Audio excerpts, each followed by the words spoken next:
aurreskularia, berak ireki du gaurko jardunaldia. Esan bezala egunon eta ongi etorri denoi, Izkelan jardunaldia dugu hau, ondo dakizuen bezala, lanbide heziketan eta lanean euskara sustatzeko ekimena dugu hau, eta aurtengoa, laugarren edizioa, bai? Laugarren urtea. Lehendabiziko biak Gipuzkoan izan ziren, ondoren Bizkaian, eta gaur, gurean, hemen Araban, Egibide Niebeskanoko eraikin honetan, eta, batzuk ari zarete ailegatzen. Beste batzu bat zaudete, eta pentsatzen dut beste batzuk bidean izango direla, baina jakin dezazuen gutxi gora bera, 100 lagun elkartuko garela gaur hemen, bai lanbide heziketako, enpresetako, hizkuntza zerbitzuetako eta oro har hainbat erakundetako protagonista eta eragile. Izkelaneko laugarren jardunaldia den honetan, gonbidatu dexente, esan dudan bezala, izango ditugu gaur hemen, eta ikusi duzuen bezala, eta entzun duzuen bezala bebai, musika eta dantza atzaigu faltako. Erritmo pixkat sartzeko saioari gauza asko ditugu, ikusteko, ikasteko, ezagutzeko, baina erritmoa atzaio faltako. Bai dantza daukagulako eta bai guk geuk ere, gure erritmoa ezarreko dugulako honi. Jardunak normalean dia pixkatu lan, baina hitzaia berez potoloa da, baina gaur oso modu harinean egingo dugu. Saretu euskaraz lemapean hasiko dugu, eguna, hori baita Izkelan laugarren edizio honen lema, izenburua, eta sarean, hiliko garenez, lehenik eta behin gogorazi Raola Izkelan lau, Twitterrean txiokatzeko aukera hori. Bai? Raola Izkelan lau.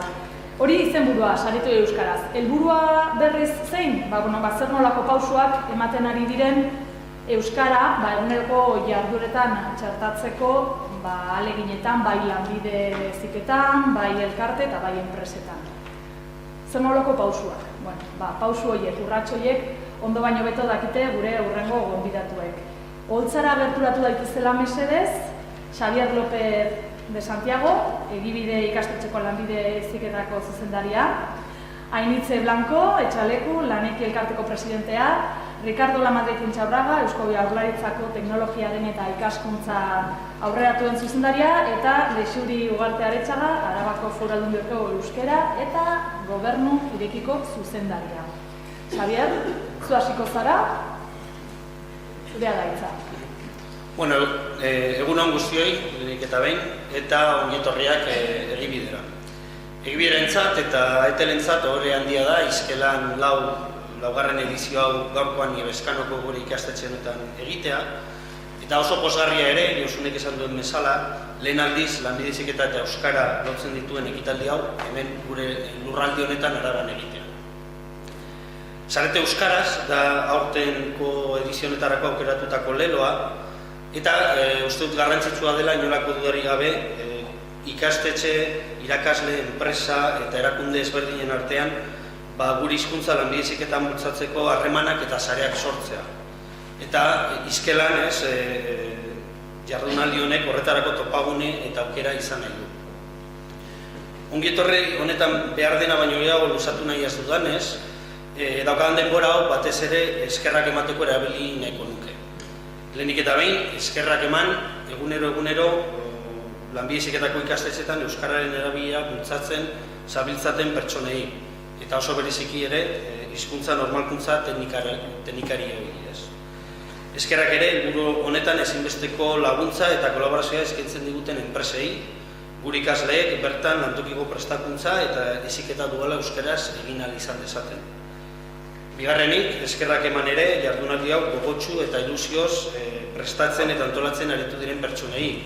Lanekiko kidei, bereziki hortik eusten ditudan Olatz eta Kepari, Eteleko Leireri eta Egibideko gure hizkuntza normalkuntza teknikarieri Mikel.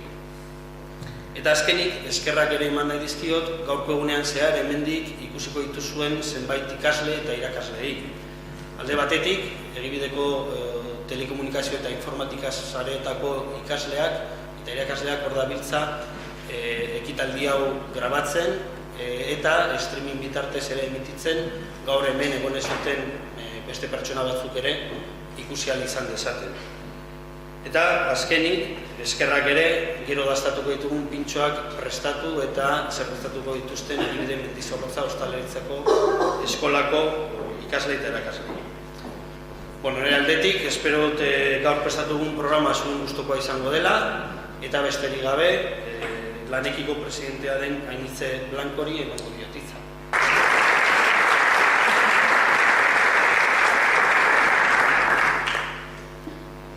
Lanekiren izenean, ongi etorria eta eskerrak eman nahi dizkizuet egibidera hurbildu zareten guztioi.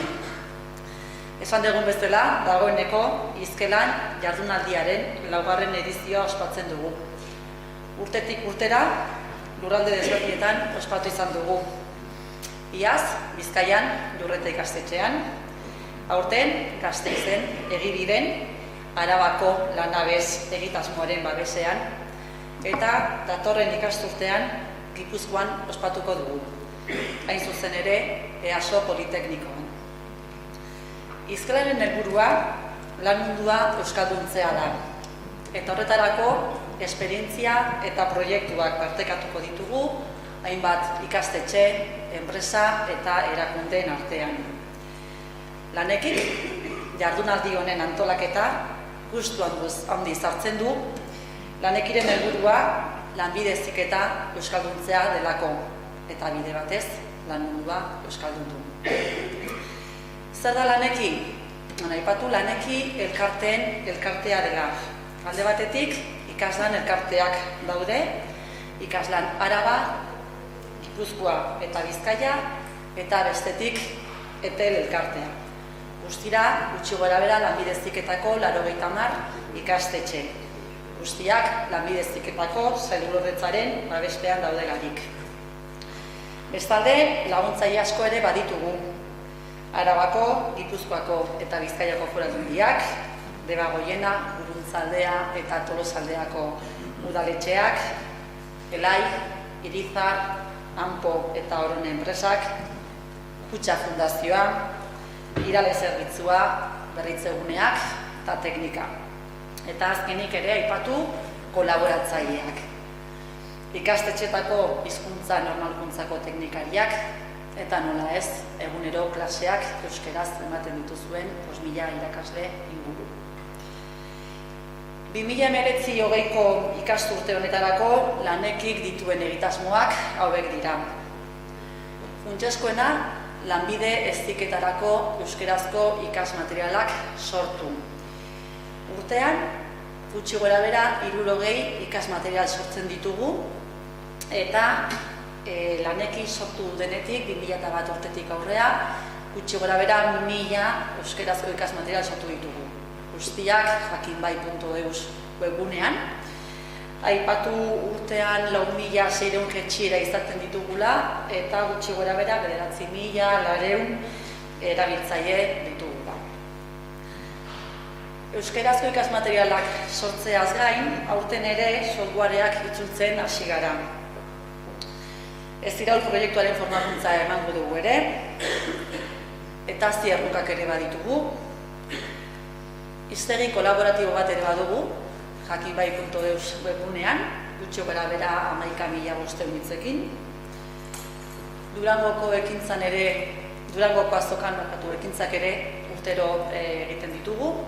Eta aipatu, Arabako, Bizkaiako eta Gipuzkoako Foru Aldundien egitasmoaren barruan, lantokiko prestakuntza eta duala euskeraz egiteko eskaintzen dituen enpresentzako pegatinak sortu ditugula. Lantokiko prestakuntza eta duala euskeraz ere egiten dituzten ikasleentzako identifikazio txartel batzuk sortu ditugu. Ikasle hauentzako ere, euskeraz egiten dituztenak lantokiko prestakuntza eta dualak emango zaizkie diploma bat, eta aipatu ere geomapa bat sortu dugula lantokiko prestakuntza eta duala euskeraz eskaintzen duten enpresekin. Gaurko saretu euskaraz izana duen jardunaldi honetan, euskara sarean nola erabili, metodologia berritzaileen erabilpena, zibersegurtasuna eta beste hainbat gaiak ikusiko ditugu. Guztiak oso erabilgarriak izan daitezkelarik ikastetxe eta enpresetarako. Beraz, hizkelan jardunaldia emankorra izatea espero dugu, zeren eta helburu bat bada hemendik guztiak ekintza egingarriekin irtetea. Ze hemen bilduri gauden ikastetxetako ordezkariak, enpresetako eta erakundetako ordezkariak, 7.000 enpresetara eta 16.000 ikaslengana heltzeko aukera badugu. Beraz, aprobetxatu dezagun aukera hau, euskara denen artean zabaltzen jarraitzeko. Orain arte lan handia egin dugu, euskararen alde, baina oraindik ere badugu lan handia horretan jarduteko. Beraz, animo eta eman diezaiogun denen artean hegoak euskarari. Eskerrik asko, eta orain hitza ematen diot teknologiaren eta ikaskuntza aurreratuen zuzendariaren Ricard Lamadrid Intxaurragari.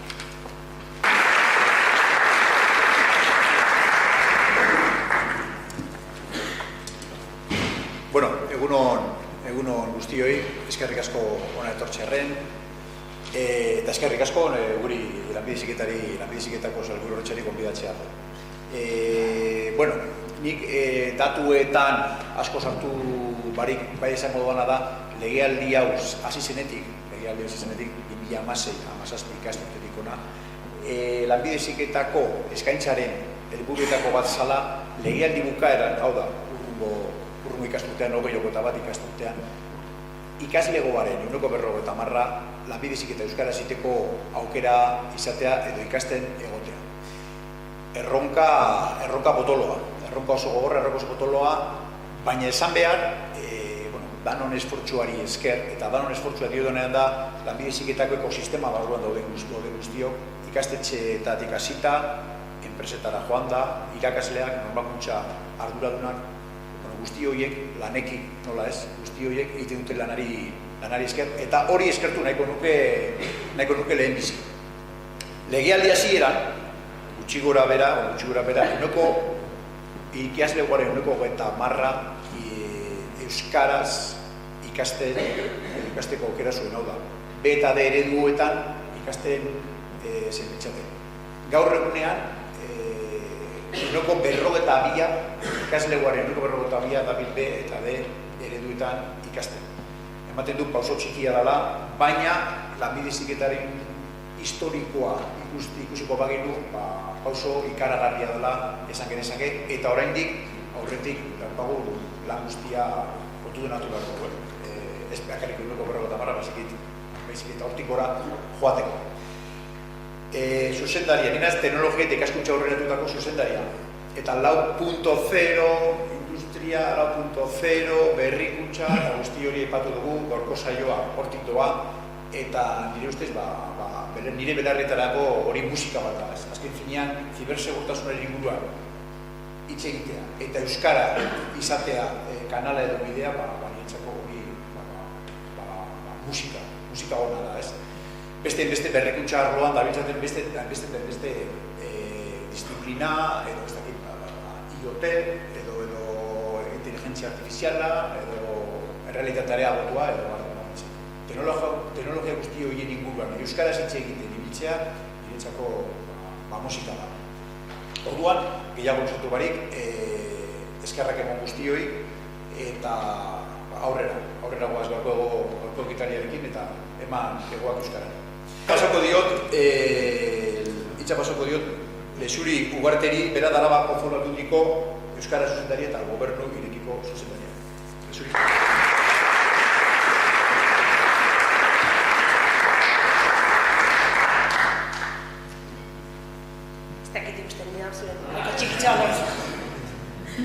Egun honetan mila esker bertaratu zareten guztioi.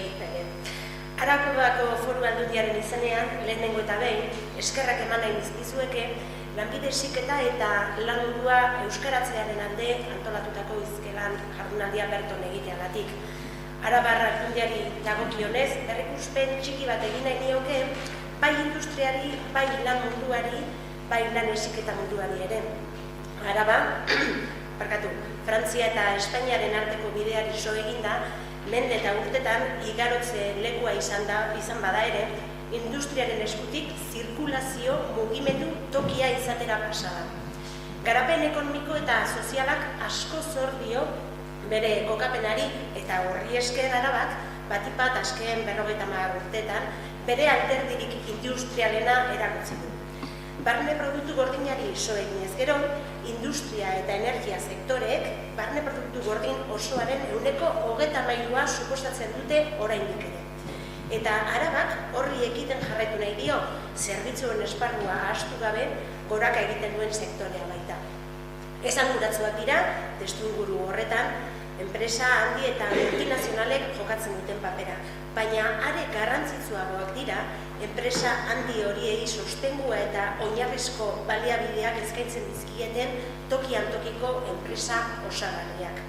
Hauesek dira, denbora tarte txikia, garantia osoz eta kostu hoberenean, mundu osoan barrena ezagunak diren multinazional horiei erantzuna proposa eskaintzen diotenak.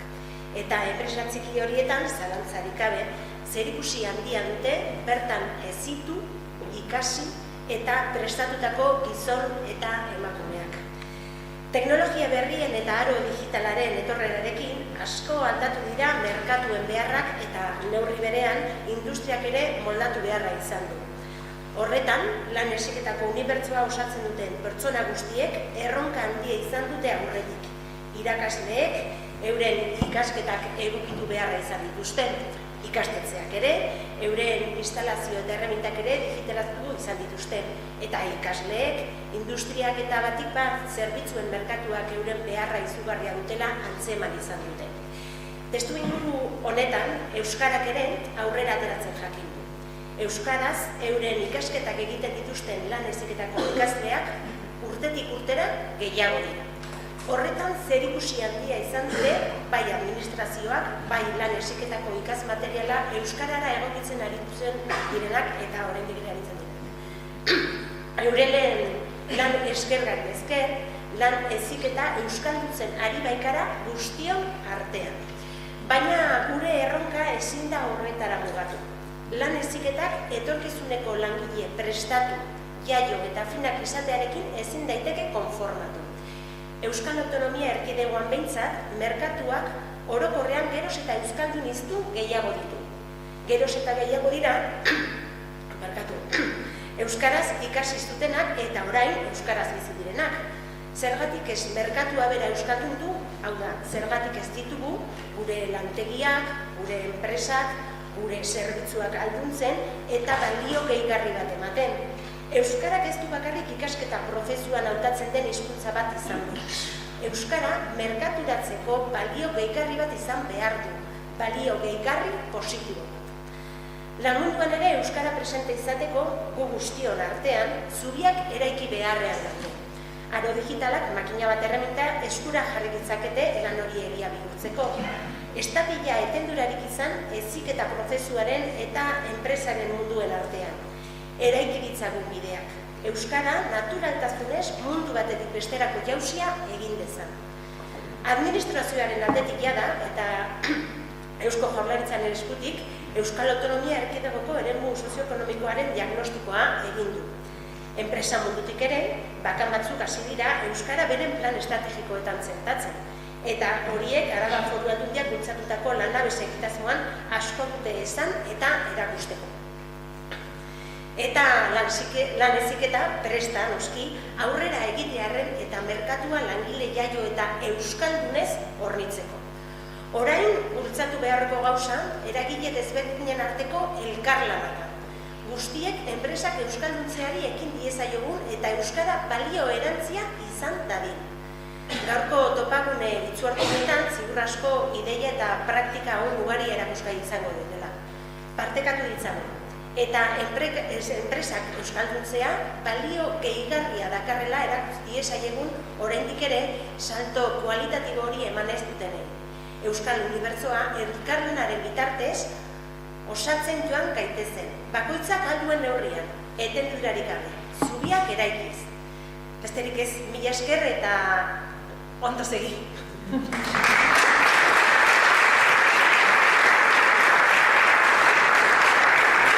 Eskerrik asko zuen entzungatik.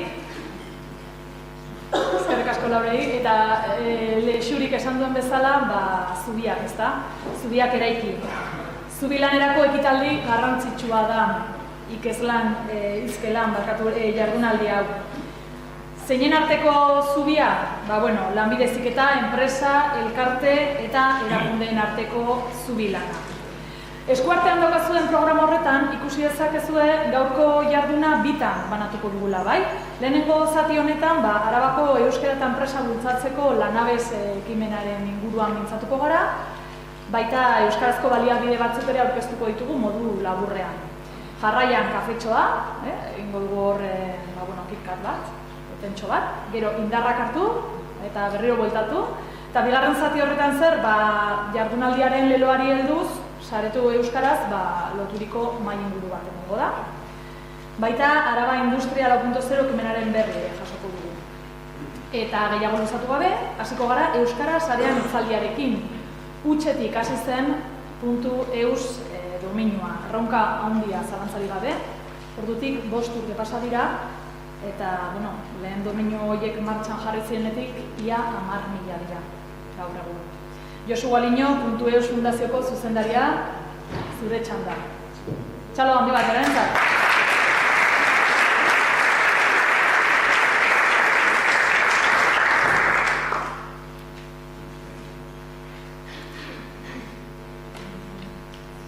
Bai, entzute zait. Mila esker, egunon guztioi.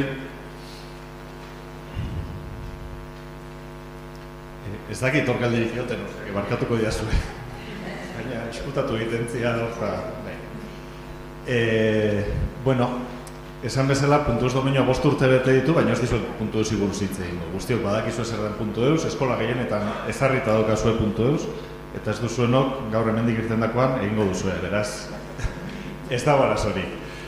Nire gaurko lana beste bada, kontatuko dizuet oso azkar, 10-15 minutu ditugulako, kerrez banago, euskararen egoera zein den ingurune digitalean, argazki pare bat emango ditut hori azalduz, baina nire helburua batez ere da zuei pare bat tresna ematea, zuen esku jartzea pare bat tresna eskolatik eta lanbide heziketatik euskarak ingurune digitalean duen presentzia indartzeko eta bereziki gazten kontzientzia eta beraien zen digital hori euskararekiko sustatzeko. Hasiko gara. Lehenengo galdera, zergatik egiten dugu nau? Piskarat azalduz ere, ez da? .eus domeinutik nator, .eus domeinua kudeatzea, .eus fundazioaren helburu nagusia, baina zergatik sartzen gara gu saltza honetan. Hemen dakazue, ez da ezer irakurriko, baina .eus fundazioak bere abiada hartu zuenean egin genuen plan estrategikoaren laburpena. .eus fundazioaren helburua euskarak, euskal kulturak ingurune digitalean duen presentzia indartzea da. Eta horretarako .eus domeinua noski da gure tresna nagusia. Baina .eus domeinuaz gain, euskarak ingurune digitalean presentzia hori indartzeko gauzak gehiago ere egiten ditugu. Besteak beste, hemen irudikatzen dizkizuetan hainbat eta hainbat proiektu jartzen ditugu martxan. Gaur, horietako bitaz hitz egingo dizuet, hor ikusten duzue lehen hitza, eta hemen erdian justu aurten ja martxan jarri dugun Kaixo Mundua proiektua, agian ezaguna egingo zaizuet, agian ez, gero azalduko dizkizuet. Bi horiek aurkeztuko dizkizuet, bi horiek oso lotuta daudelako eskolako lanarekin eta euskara ingurune digitalean sustatzearekin. Baina lehenengo argazkia agindutakoa. Zein da euskara gaur egun sarean edo ingurune digitalean duen presentzia. Horretarako beste proiektu batera joango naiz, .eus behatokia. .eus behatokia 2015an jarri genuen martxa, .eus abiatu bezain pronto, jakin egin nolako zein zen euskarak interneten zuen presentzia. Guk domeinu bat, euskaren domeinua sarean jarriko genuen martxan, lehenengo gauza hori zen, ezta? Eta zein da errealitatea. Eta zein izango da gure helburua errealitate horren arabera, beraz? Behatoki bat jarri genuen martxan, eta behatoki horrek egiten duena oso simplea da. Hartu internet guztia, interneten dauden webgune guztiak, Euskal Herrira filtro bat ezarriz Euskal Herrira mugatu, 350 milioi domeinu mugatzen ditugu eta Euskal Herriarekin gelditzen gara, eta argazkia bat ateratzen dugu. Argazki honetan ikusten duguna, argazki hau eta beste asko, gaur ez daukagu denbora askorako, baina hemen daukazue linka ikusi nahi badazue. Azken neurketa 2018koa da, 2017 mailerako datuekin, eta bertan ikusten duguna zera da. Euskal Herrian 256.000 domeinu daude, Euskal Herri oso hartuta, .com, .net, .eus guztiak hartuta 256.000 domeinu daude, horietatik guztiak ez daude aktibo, batzuk email-erako dira, beste batzuk defensiboak dira, baina horietatik 160.000 inguru webgune badute. 160.000 webgune horietatik gorriz ikusten duzuen zatitxo hau da, 16,5% euskarazko edukiren batu. Internet osoan dauden webgunetatik 26.000 webgunek duten euskarazko edukiren bat. Horrek ez du esan nahi webgune horiek euskara hutsez daudenik. Gure sistemak neurtzen duna hor, edukiren bat ote dagoen euskara zabra ez. Asko da, gutxi da, 26.000 webgune badira zerbait. Datu esan guratxua da. 16% gainea, euskararen kale erabilerarekin parekutxu dator. Esan daiteke antzekoa dela, ez da? Baino argazkiak ere esaten digu 155.000 webgune daudela euskararen inungo arrastorik ez duten, hitzik ez. Hemen ikusi dezakezu gaina zein den bere banaketa geografikoa. Beraz, ikusten da noski presentzia batez ere, autonomia erkidegoan daula, euskararen presentzia autonomia erkidegoan daula. Alderatu dezakegu baina webgune kopuru hori, .eus domeinu kopuruekin momentu horretan zirenak, gaur egun 10.000 daude, hobeto gaude, baina argazki honek guri izaten diguna da .eusek badula oraindik hazkunderako bidea handi bat egiteko. Euskaraz interneten dauden guztia .eus izango da, gutxienez 26.000 hauek euskaraz egon beharko lirateke. Eta are gehiago, gure helburua da tartaren ahalik eta zati handiena euskaraz egotea. Eta horretarako, lehen esan bezala, euskarak ingurune digitalen duen presentzia indartzen ahaleginduko gara. Kontua da, gure behatoki honek euskarak interneten duen presentzia neurtzen dula maila testualean. Zenbat testu eduki dago interneten euskaraz, baina internet ez da testua. Internet gauza asko dira. Hau ezaguna da, interneten zer egiten dugun 60 segundotan. Denetik egiten dugu, baina batez ere bideoak ikusi. Interneten mugitzen den trafikoaren 98% bideoak dira. Interneten mugitzen den trafiko guztiaren 1,5% Netflix da. Argazki izugarria da, hemen daukazu hori, datu hori. Eta 2020ako espero da interneten mugitzen den trafikoaren 1,82% bideoa izatea. Bideo trafiko horretatik zenbat dago euskeraz? Oso gutxi. Errealitatea da oso gutxi dela. Baina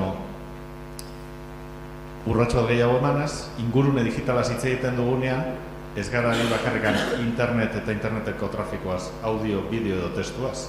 Ingurune digitalak inguratzen gaituen eremu digitala guztia da. Ekosistema digital oso batean bizi gara. Etxe baten adibidea jarri dizuetor, gaur egun oso modan dauden adimen artifizialeko teknologiak ditugulako, autoan daukagu gidatze sistema erdaraz egiten duguna, edo guk kaotxez kontrolatzen duguna, baina inoiz ez euskaraz. Edo lehen, Ricardo aipatu ditun IoT eta Industria 4.0 teknologiak. Horietan guztietan ere euskarak presentzia bat izan behar du. Ekosistema digital hori euskalduntzea izan behar da gure helburua. Gaur egun etxe guztietan daude sartuta asistente virtualak. Guk etxean daukagu horrelako bat, Googleek etxea bidali segurako pakete. Inork erosketarik egin gabe. Derrepente oparitzen aditu ziren urtean eta gure etxea horrelako bat iritsi izan. NSMek egiten duten hizketaldi guztiak gailu hauekin erderaz dira. Euskara sartuko dugu? Hor badaukagu bide bat egiteko. Bideo labur bat jarriko dizuet, datorrenara erakutsiz.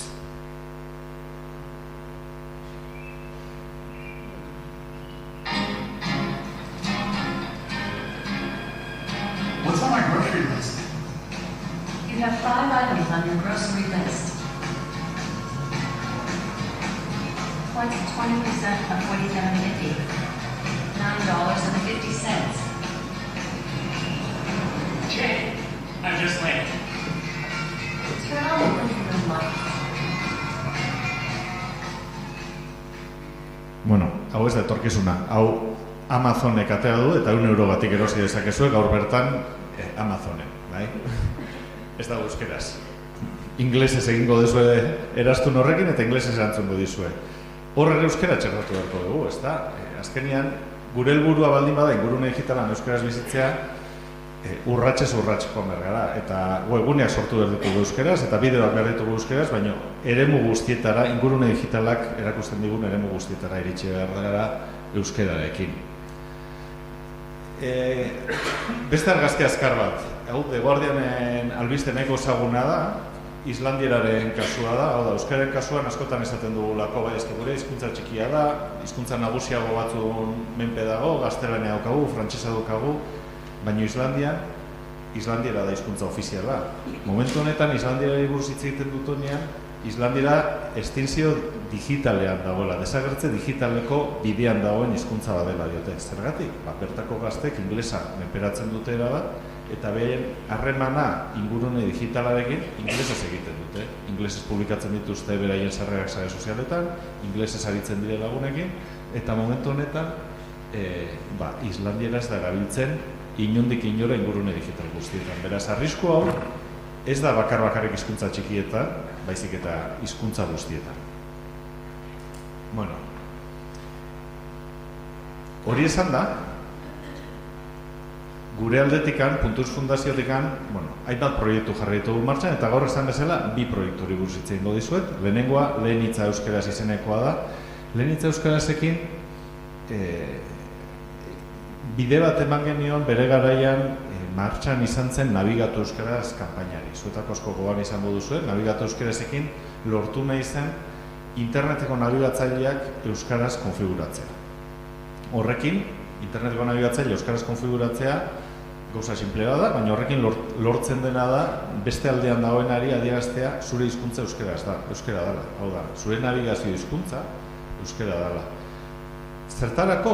Esaterako Google dago beste aldean entzuten, eta Googleek ikusten duenean nabigatzaileak euskaraz dugula 1.000 personak, esaten, hemen badago komunitate bat bere hizkuntzari garrantzia ematen diona, eta gian zerbitzuak nik ere, zuek erabiltzen duzuen Classroom hori, edo erabiltzen dituzuen Googleen app horiek, euskaraz eskaintzeak badu zentzu bat, atzean badaolako komunitate bat. Komunitate hori neurtzeko modua oso sinplea, beraiek badakite zenbat jende konektatzen den zen hizkuntzatak. Hori zen Nabigatu euskarazen kanpaina. Zein da problema? Gaur egun interneteko nabigazioan 80%koa mugikorretik egiten dugula. Beraz, kanpaina hori eguneratu genuen ikastolen elkartearekin, Kodesintas eta Kontseiluarekin elkarlanean, eta Lehen hitza euskaraz, interneten Lehen hitza euskaraz izeneko kanpaina jarri genuen martxan. Kanpaina honetan, hainbat tresna sortu genituen. Lehenengoa aplikazio bat izan zen, Lehen hitza izenekoa, Android mugikorretan deskargatu dezakezue, eta aplikazio horrek mugikorra euskaraz jartzen dizue, hori posible bada. Zuen mugikorra konfiguratu baditeke euskaraz, simple aplikazio horrekin konfiguratzen dizue. Arazo bat, errealitatea hau dela. Ia 3.700 gailu aztertu ditu aplikazio horrek instalatu denean, baino gero euskaraz jartzeko aukera ematen dute 165, eta hala ere emaitza hau dela. Gehiengo zabal batek, erabiltzaileen gehiengo zabal batek, naiz eta bere mugikorra euskaraz jartzeko prestatuta hor, aplikazioa instalatu urrats hori emateko bidea egin, erabaki du nahiago dula gaztelania utzi.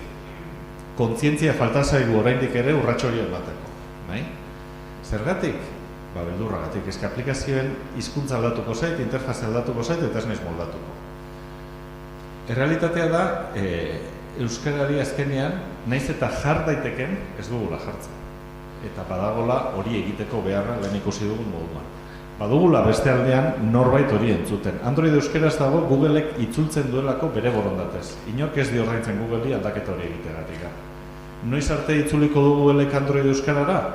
Ikusten duen arte inork ez duela erabiltzen. Edo erabiltzaile masa oso txikia dela. Beraz, hemendik handei bat kontzientziazio lan hori egiteko.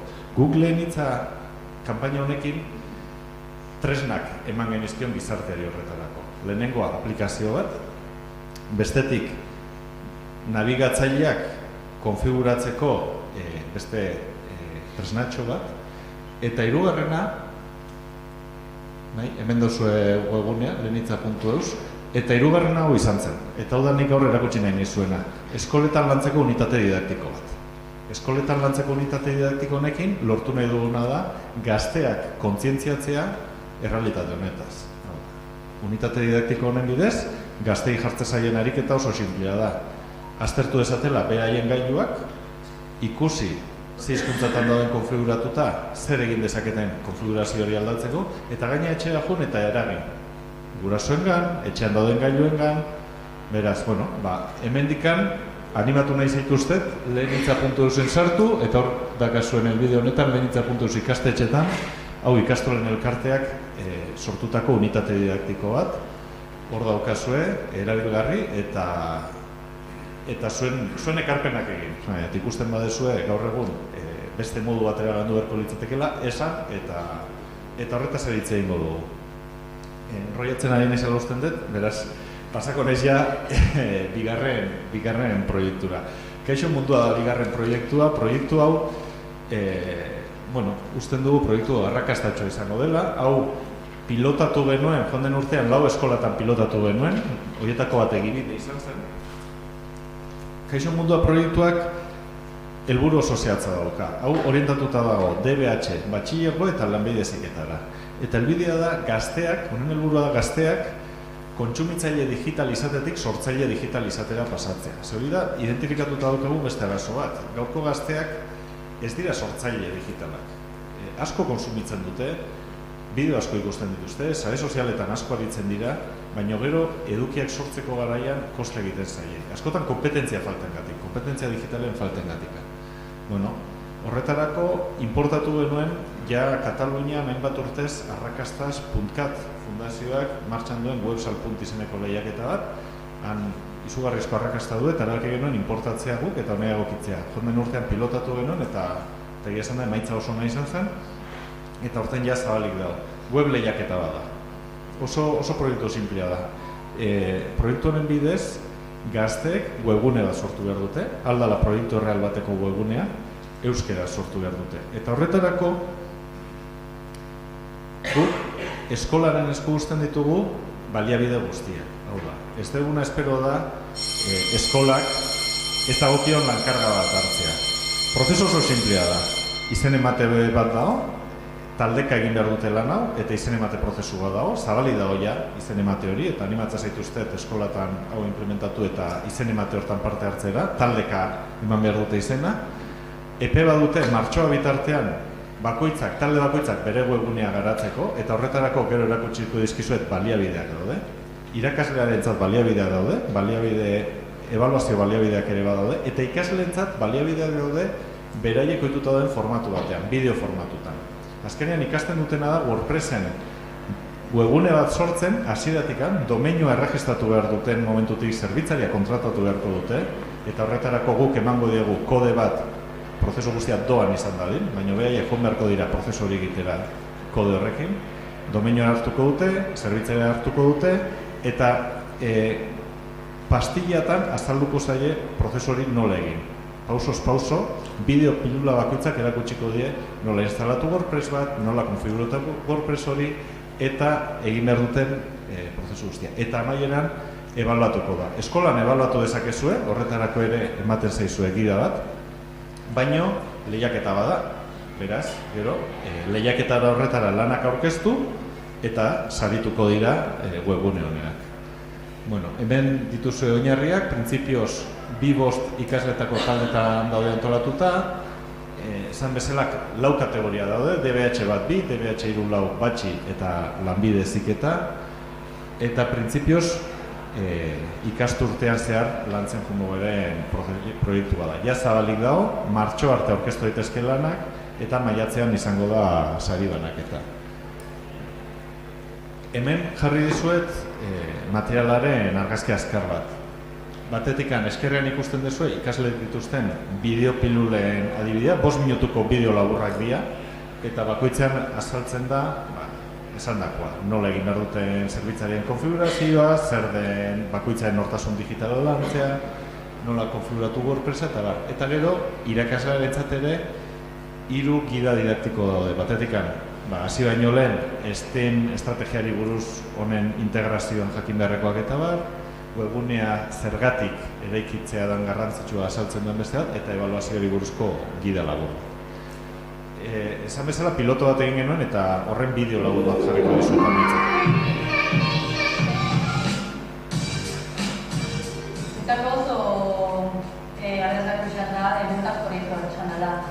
eta udala beti kontaktu ibili beharra eta beti bakun eta benetako informazio hoiaz biharren egonean oso notifikazio hauen bazela nahi gozume bat egin, bertara dute nahiko gaizamoniara gune bat etxeko.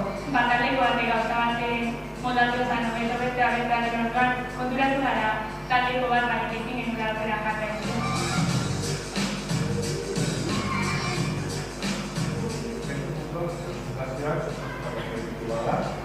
Helburua gaztetan kompetentzia digitala garatzea da. Horrako lotura duguna gazteak orain arte bezala kontsumitzaile digitalizatzailetik pasa eta sortzaile digitalizatzea bilakatzea. Baina sortzaile digital euskeraz. Horretarako egunero bilaketa bat dugu.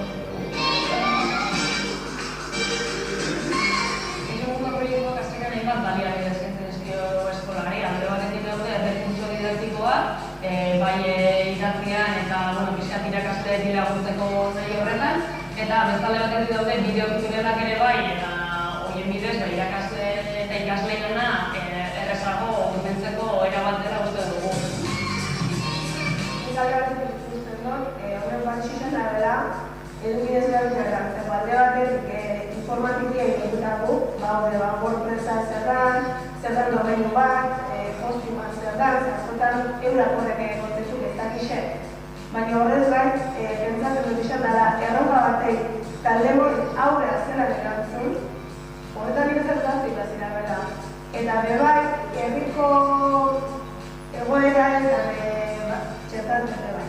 Adibidetako ikasleak kontuta daude Instagram eta bestelako aplikazioetan ibiltzera. Hau da, beraiek dira jasotzen dutena, ez dira ekoizten dutena. Proiektu hauek eraman ditu beste aldera. Hemendik aurrera ekoizleak dira, eta horrela kontuan izan behar dituzte gaitasun batzuk. Gomendatuko nuke Kaixo Kultura Museoz proiektuan parte hartzea, oso proiektu polita izan da, asko ikasi dugu, ondo pasatu dugu ere, eta elkar lanean asko lan egin dugu, eta hori bere entzako eta guretzako ere positibo izan da.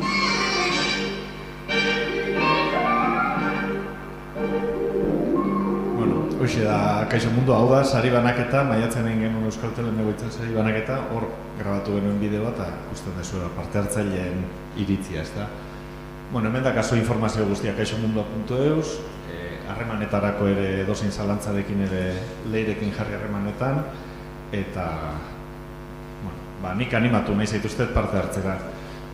Ondorioak, gaurko ondorioak, nik kontatu nahi nizuen honen ondorioak, esan dakoa, euskara badaukagu zarean, 26.000 webgune daude, baina honen esan dako ez da. Hori ez da nahikoa, ingurune digitala oso aldakorra da, azkar aldatzen ari da, eta egokitu behar dugu euskarara ingurune digital berri hori ere bai. Komunitate digital osoa trebatu behar dugu, eta komunitate digital osoa gainea kontzientziatu egin behar dugu, eta niretzat, zuek klabe zarete, gazteekin lan egiten duzu eta gazteak dira etorkizuna, ez? Eta badakit mezu hau askotan entzuten duzuela eremu askotatik, baina guri ere badaukigu esatea. Berezik, gazteak oso txertatuta daudelako ingurune digitalean, beraien eremu naturala da, eta hori euskaraz bizitzea garrantzitsua izan behar da. Eta, euskaren bizitasun digitala bermatu nahi badugu, garbi da hona da, bi eremu landu behar dugula. Bai edukia eta tresnak sortu, baina kontzientziazio digital hori ere landu. Gure aldetikan, bi tresna horiek lagatzen ditut basun eskura. Lehen hitza, unitate didaktikoa eta Kaixo Mundua lehiaketa. Eta, hemen aurkezpena ere sarean aurkituko duzue, labur.eus/izkelan, hor daukazue nahi duzuenean ikusi eta deskargatzeko, eta link guztiak eraz, eskerrik asko guztiak.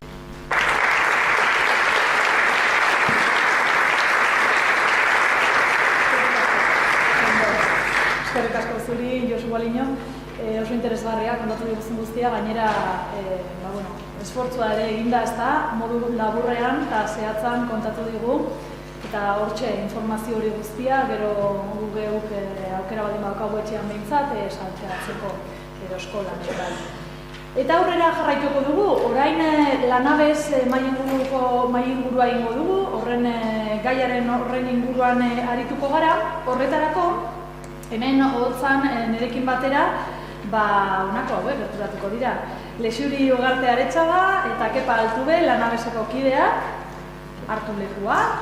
Josune Zabal Alberdi, Eusko Jaurlaritzako hizkuntza ikerketa eta koordinazio zuzendaria, bai? Eta Santi Uribe Laka, Mendizabala Lanbide Heziketa Biko normalkuntza arduraduna. Nune eseriko zara, Santi? Baki hartu zu eta arrunara bera ni? Roma da. Bueno, hemen txe, hasiko gara ondo iruditzen baldin bazaizue, bakoitzak aipa dezala bere arloan zertan ari diren, bai? Bai, zu hasi Lexuri.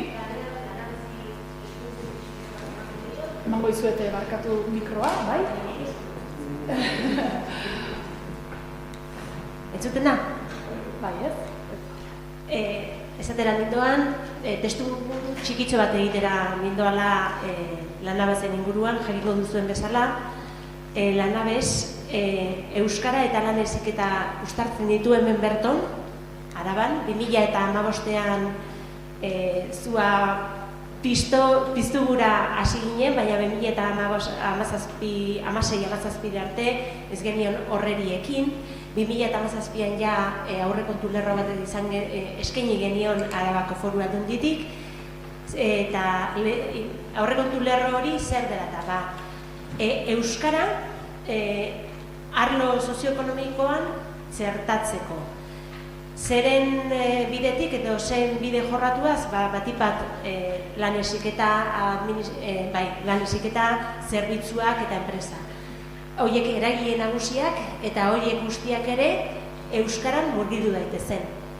Lidergoa Arabako Foru Aldundiari dagokio, baina horretan lanean zenbait eragile badira, enpresa pribatuak,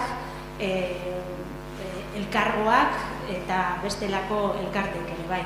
Eta horretan diraugu, orain dela gutxi, Alturerekin ere bildu ginen, eta gauza da, horreri ekiteko asmoa badaukagula. Lehen, neure hitzetan ondo baino beta aipatu dut, asmoa, Arabako Foru Aldundiaren asmoa bada, Euskara, ez bakarrik lan heziketan ikasleek Euskara hautatu dezaten, baizik eta Euskara euren bizitzeko erreminta bihur dezaten, barkatu.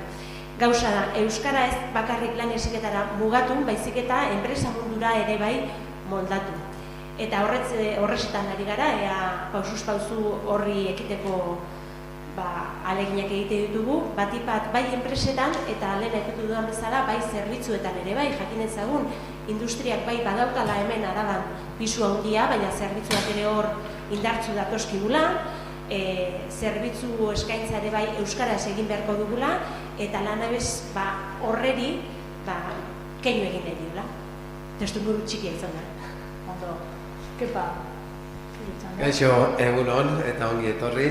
Bueno, ni Lanabesera ditu zidaten lanekiko elkarte moduan. Arabako Foru Aldunditik deialdia izan genuen, Araban, arlo sozioekonomikoan zehozer egin behar gendula euskeraren inguruan, aurretik ere lan asko eginda zegoen, baina, bueno, laneki ditu zidaten, da laneki izaten dauen, eta zer egiten dugu, Ze, karo, gu lanbide heziketa, irakaslei ikasmaterialak, baina hor hildo bat badaukagu ere lanbide heziketak ikasleak enpresetara bialtzen. Lanbide heziketak harreman zuzena dauko euskerarekin lanekin bitartez, baina enpresarekin ere. Eta orduan esan genuen, bueno, hor jokatu lekegun papela da lanbide heziketa eta lan mundua elkartu, eta bueno, elkarlanean aurrera egin euskerak indarra eta zabaldu ahal izateko. Horretarako Lanabes eratu zen, batzorde hori eratu zen, eta horre Foru Aldundiak izen egon apur bat lidergoa, baina zea ere sartu zen, Arabako enpresarien elkartea ere sartu zen, Arabako ganbara ere sartu zen hor, Enkomer ere sartu zen, Elektra Vitoria, oin Oronan sartuta dagoena, Oreka IT ere enpresa euskerazko aplikazioak webgunean eta egiten duena laneki, eta bai euskerari elkartea ere sartu zen. Gure lana izen zen hor, aldan eta gure arlotik eragin gehien egin guk lan egiten dugun arloan. Guk nun lanbide heziketako ikastetxetan. Ikasleak praktikak egiten doazenien enpresetara, euskera eraman dezatela eurak ere beste jakintza teknikoa moduan. Eta horretan ekarpena egin dezaten. Orduan, horra alde batetik daukagu langileak, ikasleak, euskeraz bizi nahi dutenak. Beste alde batetik daukagu erakundeak nahi dutena bultzatu eta indarra egin eta eragin, eta gero gauz gu tartean geratzen garenok bai eragiten dugula alde batera eta bestiei ere eragin egiten duguna, eta gure baliabideak ipintzen dituguna danon esku. Orduan nik uste dut eredu badala, batzorde hau eredu badala, nola danok batera egin dezakegun hor sartu ziria eta euskerarekin aurre dezakegun. Josune, ingo duzu zutu bai olako laburpentxo bat? Bai, ez da oso erresa laburtzea egiten ari gana, ezertan asterako egun onden hori eta eskerrik asko bereziki lanekiko kide eta antolatzaile guztioi gonbidatzeagatik.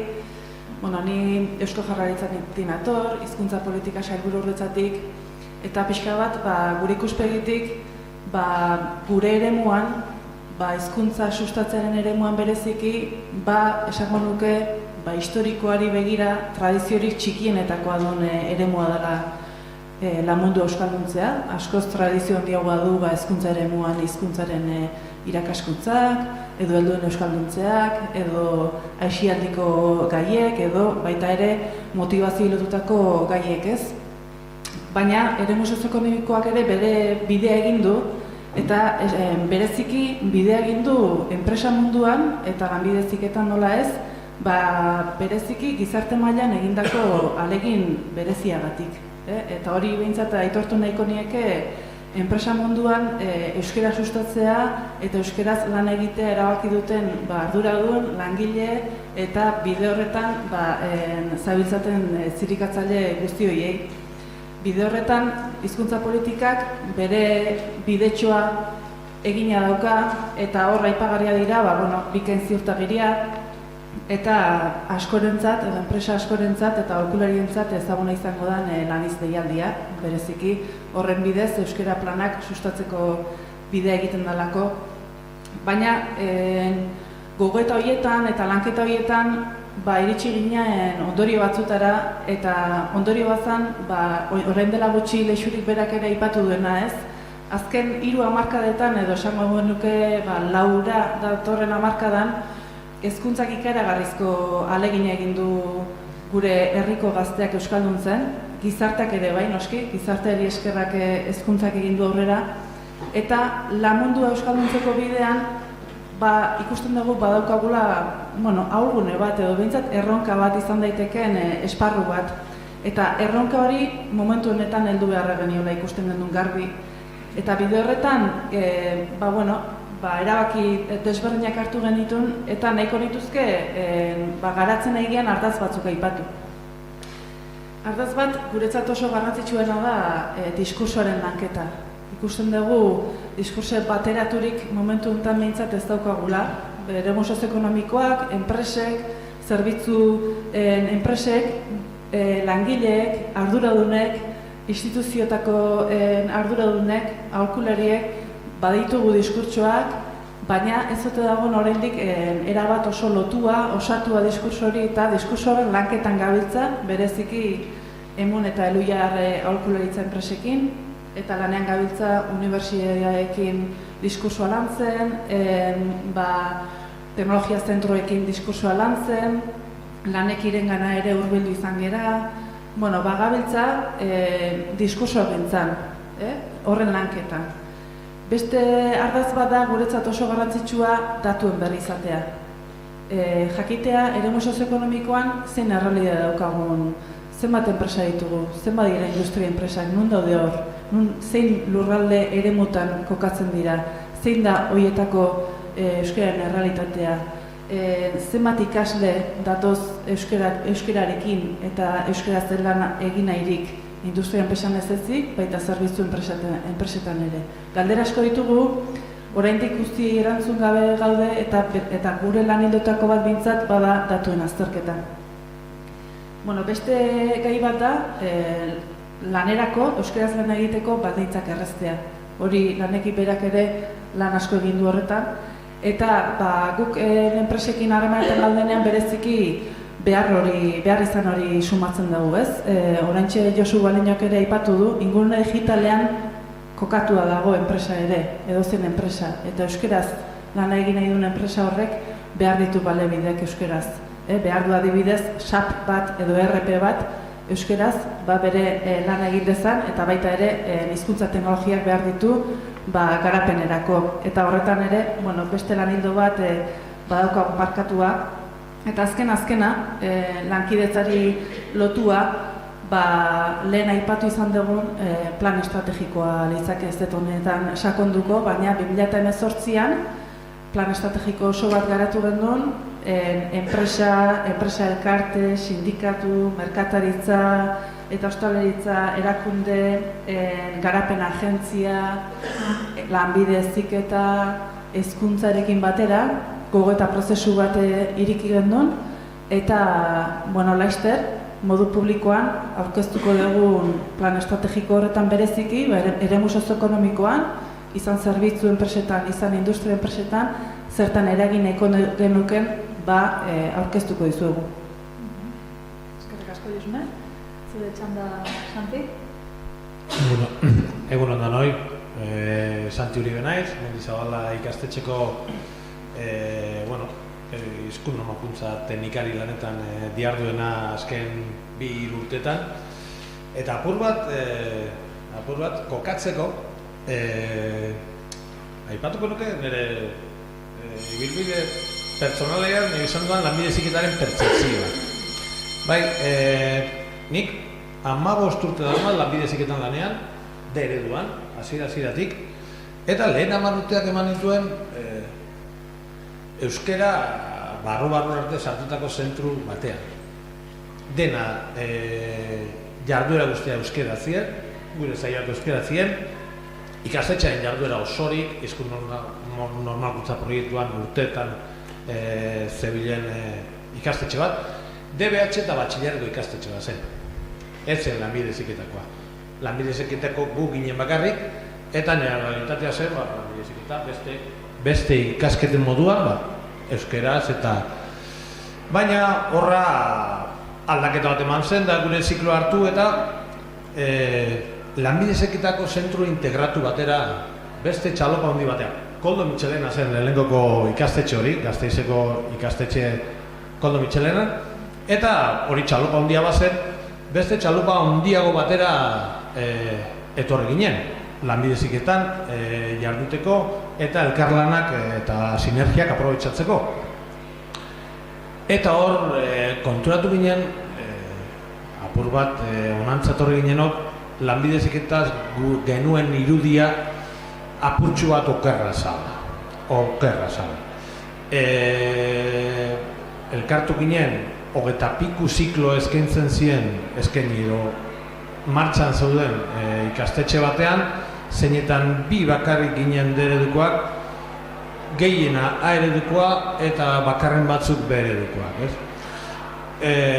Horrek zekarren giza harremane, gure harreman guztiak gaztelera ziren, bilera guztiak gaztelera ziren, eta hor bapatean shock bat bezala izan zen, eta hor elkartu ginen, hasi ginen izketan, jente bat, irakasleekin, eta konturatu ginen, kezka etzela gurea, kezka aspaldikoa zela ikastetxean bertan barruan ere, eta hor elkartuz, azkeneako ginen zuzendaritzara eta zuzendaritzaren lankidetza guztiarekin hizkuntza normalkuntza proiektuan abiatu eta horretan ekitea erabaki genuen. Hori 17-18 urtean izan zen, benetan gonbidatu moduan abiatu genuena, eta hor ere konturatu ginen, nahiz eta Ulibarri proiektua, eskunormakuntza proiektua horregon, oraindik lanbide heziketara egokitu gabeko proiektu bat dela, bai? Konturatu ginen brankan diagnosia egiterakoan lanbide heziketan hain garrantzitsua diren hainbat arlo ez dira barne hartzen, egokitu beharra badago hor ere, tresna horretan. Adibide txiki bat, ebalatu genezaken atzeenaldietan eta jantokian egiten den euskararen erabilera, zein gure atzeenaldia eta gure jantokia ez daude kudeatuta, baina lantokiko praktikak zein hizkuntzatan egiten ziren neurtzen duen gailurik ez dago. Bai? Hortaz, tresna horrek badauka apur bat lanbide heziketara egokitzeko eta realitate hortaz jabetzeko. Eta beste adibidetxo bat. Tresna horrek jakintzat ematen du edo egintzat ematen du barne bilera guztiak euskaraz izango direla, ez dago galdetegirik horri buruz. Kanpoko erakundekin nolako hizkuntza erabilera egiten den bai galdetzen da, baina ez barnera begira. Eta horretan ari gara, hori aldatu nahian, uste dut hau tresna bat izan daitekeela gauz horiek aldatzeko, eta, hori nire zarrera. Iaia helduko diogu Santik bota duen galdera honi, ez da? Gailurik behar den hori barruan ere bai pixkat neurtzeko, lanbide heziketaren egoera nola dagoen, zer egin daiteke gauze arazo horiei edo heltzeko, sinergiak ere aipatu dira, lanabez, Eusko Jaurlaritza, lanbide heziketa, nola egin danok alde ez, horren alde? Berari erantzuna eta bai lehen aurrekoan aipatutakoa, uste dut elkarlana ezinbestekoa dela. Batetik tira, bestetik tira, baina helburua finkoa ez baldin badaukagu eta guztiok berdin egiten ez baldin badegu, gaizki goaz. Seguru asko elkarlanak emango dio auspo euskarari. Eta seguru asko guztiok jakin badakigu euskaraz dakitenek eskaria da egin dutela. Batipat zerbitzu munduan badaudelako, baina hori publikora begira. Egin beharko genukena da lan heziketako batez ere arlo industrialenetan euskara txertatu. Eta horretan ere bai, lehen aipatu ditugu bai administrazioak, bai ikasleak berak, bai ikastetxeak, baina baita enpresak ere. Bere garaian enpresak ondo ikusi zuten eleaniztasuna barneratzearena. Batipat, ingelesari zo egitea, alemaniari zo egitea, kanpora begirako balio erantzia zeukatelako. Baina zergatik ez diogu euskarari balio erantzi hori eskaintzen? Hau da, zergatik ez ditugu enpresetan ere bai, euskarak merezi duen tokia eskaintzen. Eta horretarako uste dut funtsezkoa dela arlo guztien arteko elkarlana. Batipat, elkarlanean fundatu behar da euskarari auspo ematearen helburu edo xede hori.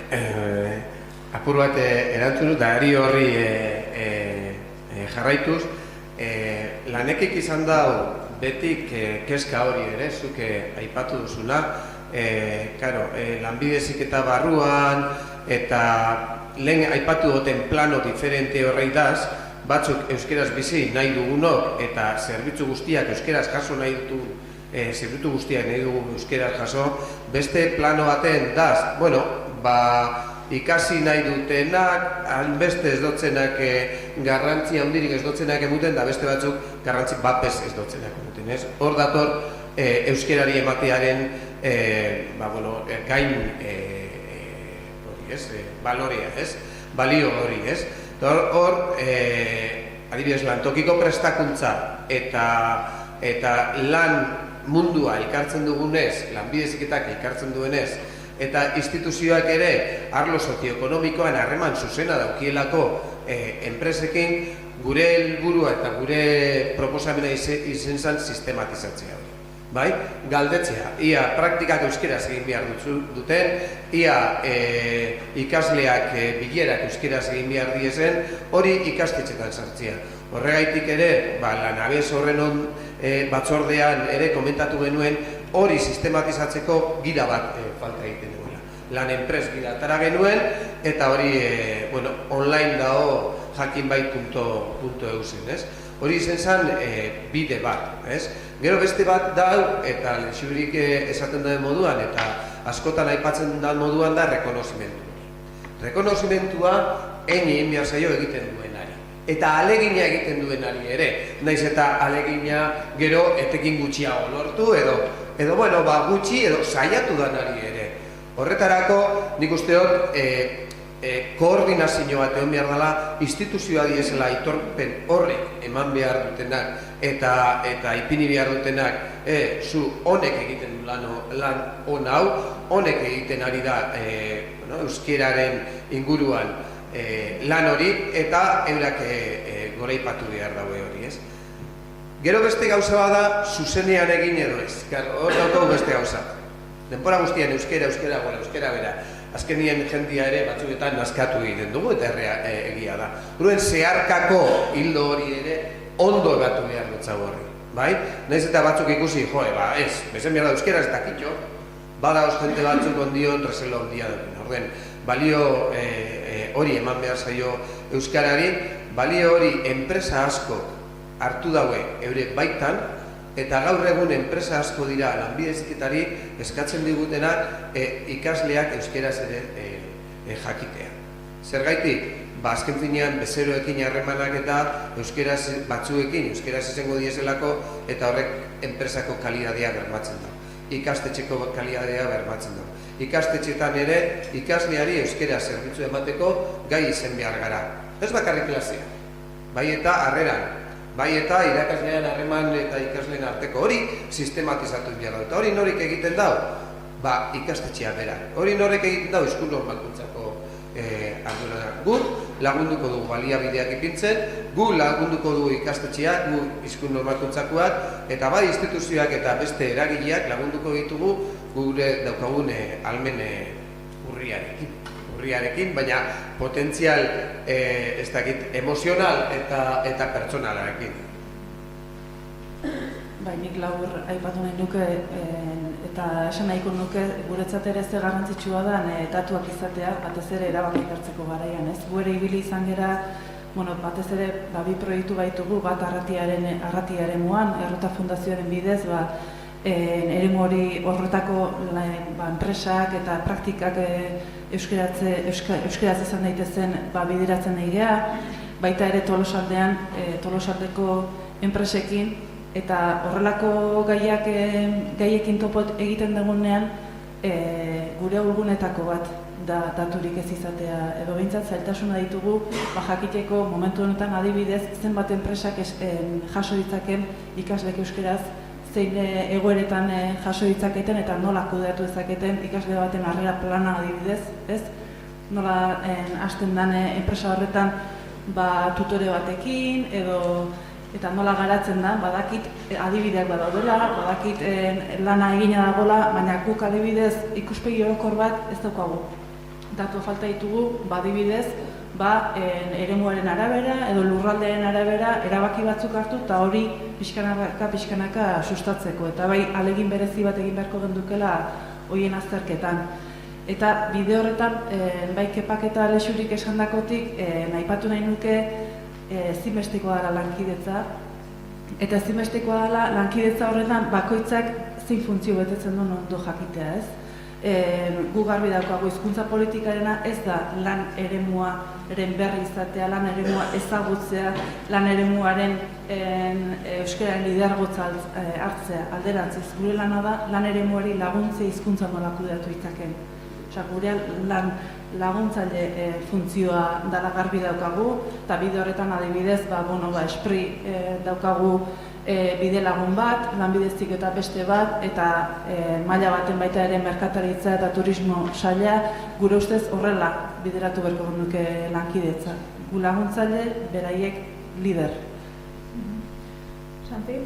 Nik apur bat lantokeko praktika eta kepari heldu apurtxo bat, esan genuen, komentatu brankan ez dagoela kaldera hori, hau da, diagnosian hori kontuan hartzerik. Bestalde, bai lantokiko praktiken aplikatiboan, badago antolatuta, eta nik uste dute kepak eta lanekik zerbait zerikusi izan dutela hortan, badago lanekik txostena eskuratzeko aukera. Eta horrek ematen digu, Lanbide Heziketako zentru guztioi, gure ikasleek zenbat egin duten lantokiko praktikak euskarazko 4 eredutakoren batean. Hau da, 4 maila daude, eta hori jasotzea daukagu urtero, lantokiko arduradunak hori jaitsi dezake aplikatibotik, eta datu horiek baditu. Ondo litzake datu horiek daudenak, eta ja martxan daudenak, hemetik 4 urterako branka egiterakoan, horiek txertatu alizatea diagnostikoan Lanbide Heziketako ikastetxetan. Eta horiek, eranskin batean guzartu genitu moduan sartu beharrean, barnean txertatuta gotea. Eta urratxak ematen jotea, egindako gauzak aprobetxatuz. Eta hortik, gu lanean hasi ginen. Ni jarraituko dute. Gu lanean hasi ginen, da gure erronka nagusia, gure funtzionamentuan, gure bileretan, gure hizkuntza irizpideak ezartzea zen. Oraindik, elebakarrak, gaztelerazko elebakarrak dauden eremu batean mugitzen gara, eta hor, sartzen hasterakoan, aurkitu ginen apur bat traba edo zailtasun batekin da. Egiten ditugun bileretan ze garrantzia dauka denok dena ulertzeak edo zer garrantzia dauka bakoitzak erosoago edo nahiago duen hizkuntzan aritzeak, ez? Eta horretarako hori lantzen daramagu pare bat urte, eta gutxika bileretan hizkuntz irizpidetaz hitz egin eta erabakiak hartzeko dinamika batean murgilduta daude. Ez da bat erreza, bilerak lan bileretan informazioa trukatzea da helburu nagusia. Ulertu behar gara, argi dago. Baina nola saiestu, nola lagundu dezakegu, eta hor sortu dugu akta txikitxo bat, eta oraingoz departamentu bileretara bideratuta dago, eta hor, apur bat aipatzen da, egiten da diagnosi bat ze hizkuntz gaiztasun duen partaide bakoitzak, eta gero hor sartzen gara apur bat nola lagundu galdiogun, justo ulertzen duenari, zelan, zertzuk neurri harditzak egun euskaraz hitz egin ahal izateko bilera horietan da. Eta hor murgilduta gabiltza eta nik uste dut oso aberatsa dela. Egia esan, batzordeko bakarren bat uste dut hemen badagoela, 8 lagunen osatutako batzorde bat daukagu, ordu bat koordinatzeko aukera daukagu, eta horrek kriston indarra ematen digu lanerako. Bueno, Maikide, ez dakit nik denbora asko zer gehiago daukagun, zitzen gara asko zer gehiago luzatu, baina, eztabaidak, debateak ematen du horretarako, ez da. Eskerrik asko Santi, batez ere hori kasu praktikoak hartzeagatik, ez? Pertzepziotik ere oso interesgarria delako. Gerora izango dugun atsedenaldi horretan ere, elkarren artean hitz egiteko aukera izango dugu. Eta nik bai nukela agurtu nahi mai inguru hau galderatxo bat egin gabe, Josune, ez duri dagokizu. 2020ko Euskaraldia pixkat zertan den, eta Lanbide Heziketari begira ere, zerbait aurreratu aldi guzun edo aipatu? 2020ko Euskaraldia lehenengo zirriborroa egina dago, ja pentsatua dago, lehenengo Euskaraldiaren ikerketek ere eman digute informazio bat, nola hobetu genezaken bigarren Euskaraldi hori, eta jarri dugun erronka izan da, badakizue 2018an Belarri Prest eta Obizi izateko proposamena egin zitzaizuela gizarte mailan, eta 11 eguneko erronka bat proposatu zitzaizuela. 2020ako 11 baino egun gehiago izango dituen Euskaraldi bat proposatuko da, batez ere ikusten zalako 11 egun horiek gutxiegi zirala, eta egun gehiagoko Euskaraldi bat izango dugu, eta maila pertsonalean Belarri Prest eta Obizi izateaz gain proposatuko zaizue talde mailan erabaki batzuk hartzea, kolektibo mailan, izan eskola mailan izan kuadrilla mailan, izan txaranga bateko parte baldin mazeate, edo kirol klub bateko parte baldin mazeate, modu kolektibo baten proposatuko zaizue, partean hartu nahi badezue, diagnostiko oso errez bat bideratzea, jakiteko zen neurritan elkar ulertzenko gaitasuna daukazuen euskeraz, zen neurritan elkarrekin mintzatzeko aukera daukazuen euskeraz, eta diagnostiko horren ondoren proposamen bat egiteko aukera emate zaizue. Arigunea izeneko espazioak sortzea, eta arigune esan nahiko luke toki bat edo pertsona batzuz osatutako kolektibo izendatu bat, nun eta toki horretan edo pertsona horien artean beti aukera izango den euskeraz mintzatzeko, izan ulermen mailan edo izan ekoizpen mailan. Orduan hori izango da berrikuntza, modu baten esan da adibidez ez dela eroski baten erabakitzen baldin bada badaudela aukerak euskeraz aritzeko kaja baten, hori izendatu izango du eroski batek arigunea. Beraz, euskaraldiaren garai guztitan arigune horretan norbait egongo da euskeraz ulertu edo mintzatzeko gai izango dena. Edo beste eremu batean, lanbide heziketan, eskola jakin baten edo enpresa jakin bati lotutako harremanetan, erabaki dezake espazio bat edo lagun multzo bat izan daitekela arigunez eraikia eta horien artean bereziki euskeraz mintzatu edo entzuteko aukera izango da, hori izango da berrikuntza. Lanbide heziketari begira, berariaz ez oro har, gizarteari begira eta komunitateari lotutako proposamen bat izango da. Bide honetan, lanbide heziketarekin, noski, enpresekin, oro har eremu sozioekonomikoarekin elkartuko gera eta proposamen horiek nola egin daitezken, diagnostiko hori nola bideratu daiteken eta ariguneak nola sortu daitezken azalduko zaizue, bileren bidez, formakuntzan bidez eta dituzuen beharren bidez. Eskerrik asko. Josune Zabal Alberdi, Eusko Jaurlaritzako Hizkuntza Ikerketa eta Koordinazio zuzendaria, eta baita zuei ere, Lexuri Ugarte, Kepa Altube, Lanabeseko kideak, Santi Uribe Laka, Mendizabala Lanbide Heziketa biko normalkuntza arduraduna. Eskerrik asko, badakit motz geratu zaigula, baina gauza asko daude gaurko goizean zehar eta aurrera egin behar dugu. Bai? Mila esker!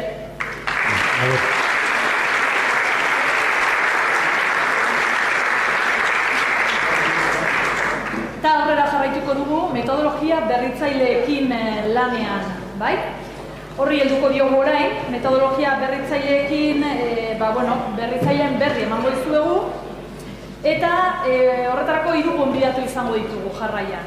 Lehenik eta behin, hiztegi kolaboratiboaz arituko gara zer den, nola erabiltzen den, zalantza horiek guztiak nork argituko, Elhuyarreko informatika arloan lankidea den Iker Manterolak argituko izkigu.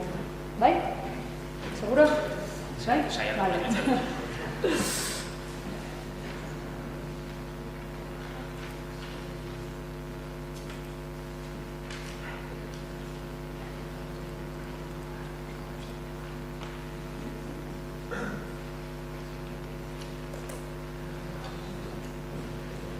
Antzaia osoan ikusteko bakizuen horretek zer deklaran?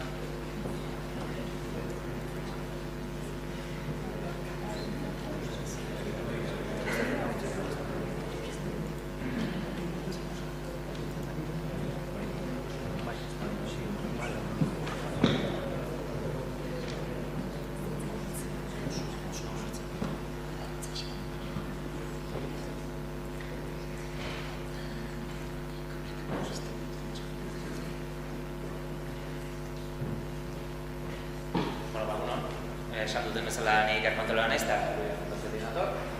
Eta aurkeztuko dizuetana da laneki hiztegi kolaboratiboa. Seguro eski ezagutuko duzu, zaten foroagatik. Orduan gauza batzutan nahiko azkartuko naiz. Adibidez, hau esaten da petiten dugun sarrera tipiko bat kokatzeko hiztegiaz nondik sortu den, baina uste gaurko egunean eta azaldu beharrik jakin bai puntu zer den, laneki zer den. Eta nik azalduko dizuet laneki hiztegia zer den. Zuzenean, pasako gara, hiztegia sortzeko erabili zen metodologia azaltzera. Ez dakit erabili ez zuen inoiz lanek hiztegia, funtsean bi hizkuntzetako materialak erabiltzen dira, eta material horiek ateatzeko erabilien prozedura beti danik 2009 urtetik, okerrez banago, hau izan du da. Lanbide ekimeneko itzulpen memoriak hartzen ditugu, hau da, euskerazko testuak eta gaztelaniazkoak elkarren artean itzulpen adianak, eta termino erauzle automatiko batekin erauzten da terminologia automatikoki. Kasu honetan erabiltzen den termino erauzlea publikoa da, itzulterm da, Eluiarren ere 2009an publiko egin zen erraminta bat, eta honek egiten duena da, testu horietatik automatikoki detektatu ze termino izan daitezken elkarren itzulpenak, eta teorian teknikoak, eta erabiltzaile edo terminologo bati eskura jartzaizkio beak esateko, termino bikoteo bai benetan ona da, hau okerra da, hau da, eskulan badauka erauzketa horrek, eta terminologoak lan hori bukatzen duenean, esportazio bat egiten du, eta dauka bere hitz zerrenda, bere hitz elebidunen zerrenda bat.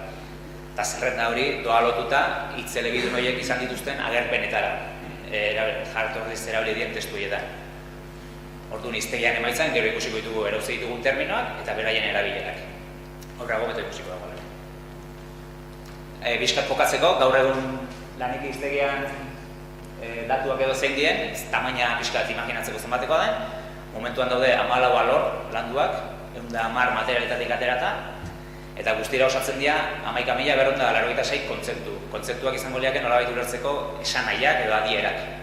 Eta adiera horiek osatzen dituzten, euskarazko 12.000 bat termino daude, eta gaztelaniazko iaia 12.000 termino. Testu ingurutan kokatze bali magea, hau da, zenbat testu lerro hartu dien termino horiek erauzteko, ikusten dugu euskarazko kasuan daudela 115.000 testu, eta gaztelaniazkotan 114.000. Eta ikusten da tamainaz, volumenez, nahiko hiztegi handian aurrean daudela. Zuzenean, modea, hiztegira.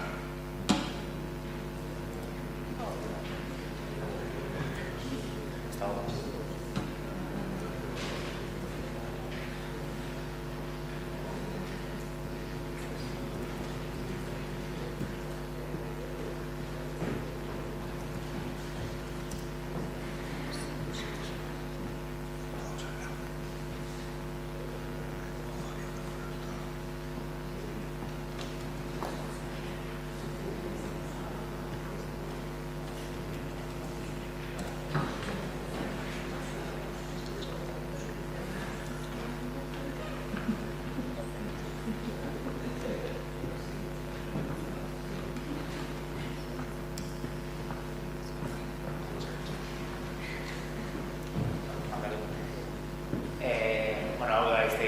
Ezagutzen dezuela, orduan azalpenak kolaborrengo ezkizuet.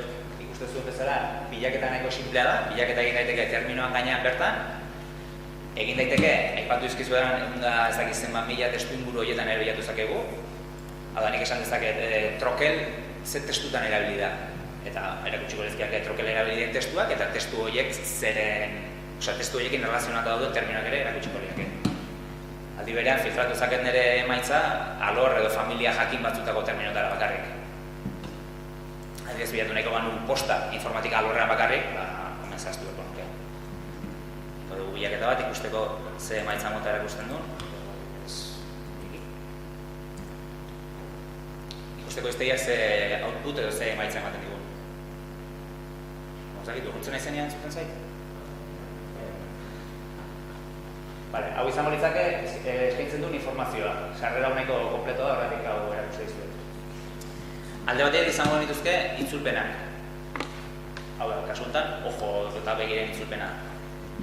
Irudiak ere sartzeko aukera dauka. Kasu honetan, zarpen daukan irudiak sartu dago. Bestalde, lehen urtean, edo dela 2 urte gehitu genuen zurgintza hiztegiarekin lotura zuzena ere. Zurgintza hiztegia ere lanbide heziketako testuekin sortutako hiztegi bat izanik, lotura nahiko koherentea zela iruditzen zaigun, orduan hemen zuzenean ikusi daiteke zurgintza hiztegiko informazioa bertara joan gabe. Hemen aipatzen dira lehenoa aipatu dituten testu inguru horiek, hauek dira azkenean itzulpen horietatik erauzi dien testuak edo, eta testu hauetatik erauzi da begia dela ojoren itzulpena. Ikusten duzun bezala, ez dakit ikusten den, testuak estekatuak daude, esan nahi du testuan agertzen dien terminoak dagoeneko hiztegian balin badaude, zuzenean joateko modua dago. Hau egiteko bidea daukagu testu hauek lematizatu daudelako lingustikoki. Hau da, lingustikoki etiketatuak daude jakiteko hitz bakoitzaren lema zein den. Bestalde, lehen urtean ere gehitu genuen beste hiztegi batzutarako lotura. Hemen ikusi ditzakegu beste hiztegi ere hemen inguruan erabili batzuk, eta honek esaten diguna da begi hitza beste hiztegi horietan erabili den, edo ez. Beharko bagenu informazio zabalagoa eman geratu begiren definizio bat nahi degula. Lanik hiztegiak ez du definizioekin lan egiten, agerpenekin bakarrik lan egiten du. Definizioa nahiko bagenu, eta hiztegira joateko modu izango genuke, eta hemen izango nuke, beste mota bateko informazioa.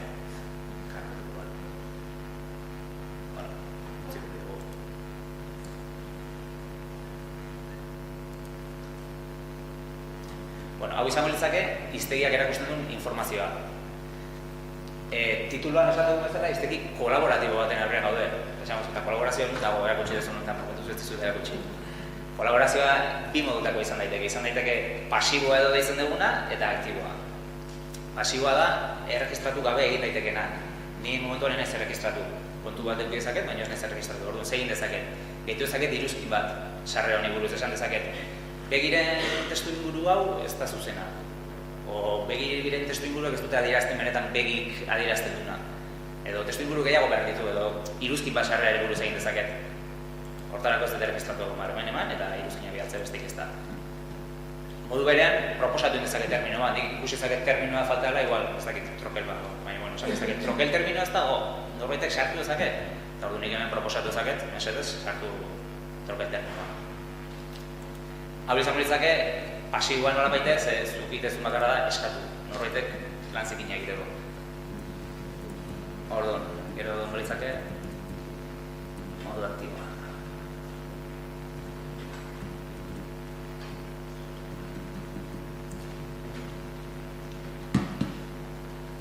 Sisteman sartzen bagea, aukera gehiago zaintzen ditu.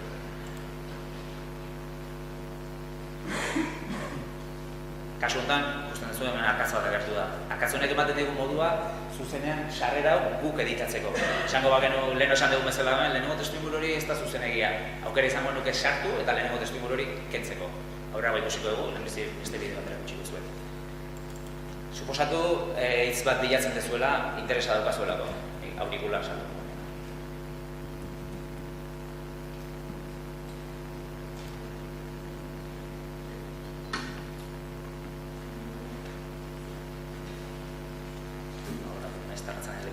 Aurikular ez dago hiztegian, orduan hiztegiak aukera batzuk emango izkigu gabezi horri aurre egiteko. 3 aukera, zehazki esatizkigu. Esaten digu, hitza gehitu ezakezu hiztegian testuinguruak erabiliz, hau da, dagoeneko dauden testutatik agituta sortu zazuzuk sarrera hori, esaten dizu ere bai, hitza gehitu ezakezu eskuz hiztegian, hau da, utxetik hasi eta zuk sortu sarrera guztia, edo egun alperra balen daukazu, proposomen bat egin eta beste norbaitek egingo du. Gure kasuan, egingo dugu aukera osatuko dugu langilea egala, eta gehituko dugu hitza testu ingurutatik abituta. Ordu, pasako gineke, hiztegiaren kudeaketa aldera. Hau da, erabiltzaile arrutek ikuste ez duten atala edo. Hau izango litzake, sarrera bate daukan, sarrera bate daukan informazio guztia. Guian ikusten da, aurikular terminoa proposatu egun, bilatzen saiatu gehan, behar esaten dugu, aurikular sortuko dugu, eta aurkitu izkigu testu inguruak non aurikular erabiltzen den. Hemen daude euskerazko testuak eta bestaldean gaztelaniazkoak. Ordu, nik esan dezakeko, nik aurikular bat zer den badakit. Igual, gaztelaniazko ere jakinko dut sartzen. Eta hemengo adibideak ikusi zaket hemen, solicitar automatikoen el uso del sistema telefónico al levantar el auricular. Esan dezaket, aurikular izango da. Nik hemen sartu dezaket termino berri bat. Aurikular, esango dugu gaztelaniazkoa dela. Iturria zehaztu behar da, nun ikusi dezun aurikular horiek ez dugunez begiratu jartu dugu telekomunikazioa. Eta hautatu zertan.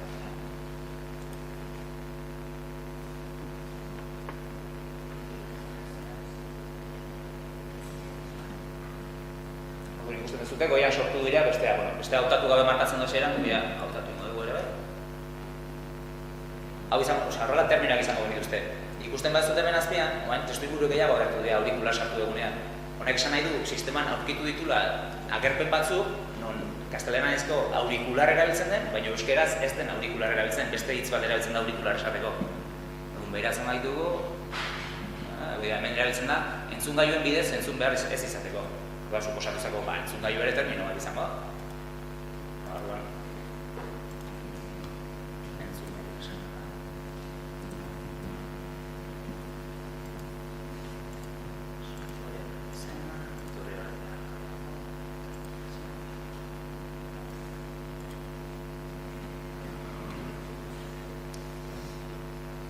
Horrela izango dituzke termino guztiak eta hemen bere testuinguruak. Ikusten duzu testuinguru batzuk ez ditu hautatu, baina hemen erabiltzen dienak beste batzuk izango da. Hiru horiekin nahiko dago moduz. Terminoak orduan osatua daude. Esan behar diogu kontzeptuan inguruan zerbait, kontzeptu hori zeri buruz da, bere esanahia zein da, familia esaten dena, gero bilaketa egitakoan erabiltzen dena. Jarriko genioke informatika eta komunikazioa. Gero, terminoa hautatu egon edo ez, esan nahi du publikoa izangoen edo ez. Nik hemen egin dezaket lan guztia, baina nire burua seguru ez banago esan dezakeko nomendik ez da publikatuko. Hautatu da gutzikoen. Gure kasuan, probaiteko hautatu. Testu inguruen atala hemen ikusi dezue, tartean hemen dago irudien atala. Nik irudi bat gehitu izaket ikusi egun bezala. Kasu honetan gehitu izakegu irudi bat guk ordenagailuan dokaguna, edo guk atea deguna, edo berxamarrak izan dezakegu eta jo dezakegu Wikipediara. Wikipedian esaten dugu ze lizentziapean bilatu nahi dugun irudian, lizentzia guztia jarriko dugu.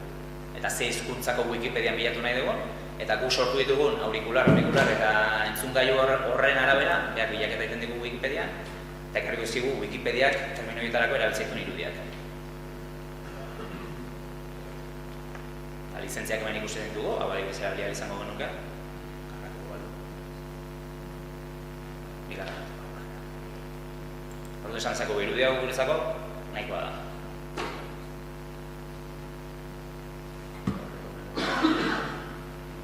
Ikuste dezue, gorriz agertu da, eta hemen esaten dugu zerbait falta zaiola, irudiaren oina gehitu beharko genuke. Wikipediak ez digu egin bat emango gure irudiantzako gure jarriko genuke. Ez dakit. Gaur egungo, zuma igotzen.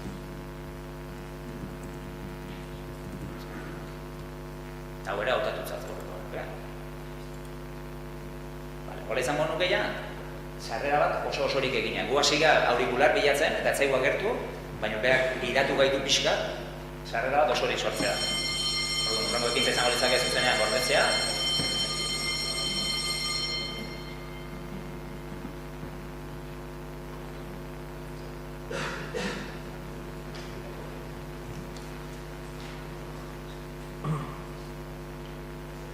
Orain, mugea berriro iztegira. Eta berriro bilatuko dugu aurikular.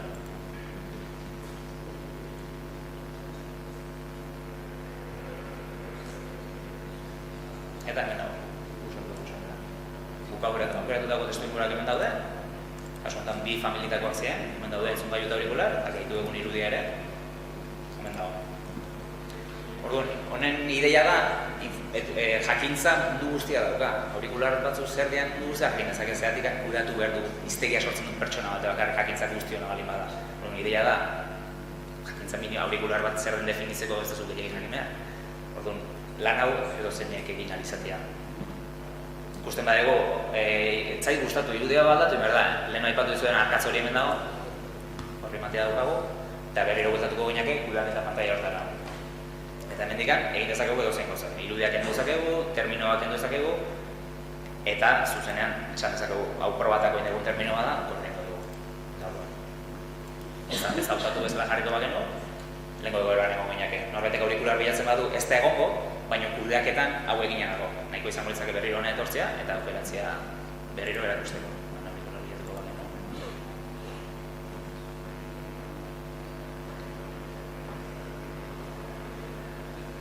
Berriro, ez da beste egin. Hau izango litzake kudeaketa aurreratuan nola baite. Kudeaketa aurreratuan beste lan bat da jendeak egin ditu proposamenak eta iruzkinak erantzutea. Lan hori norbaitek egin behar du. Orduan hemen dago proposamen horiek eta iruzkin horiek erantzuteko modua ere kudeaketa pantaila batean. Hemen ikusten dira jendeak.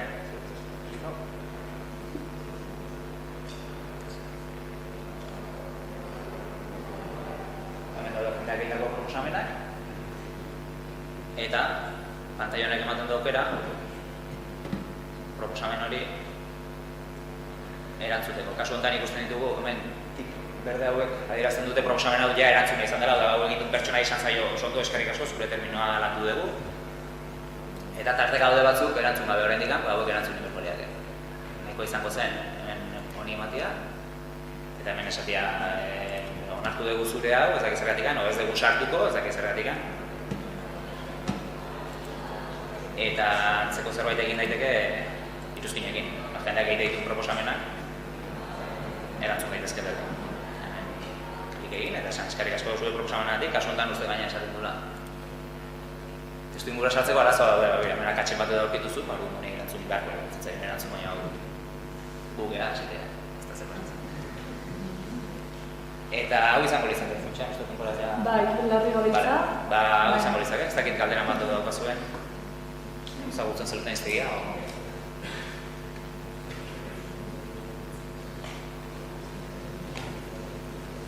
Ba, igual horrela utziko dugu ez da, Iker, eskerrik asko.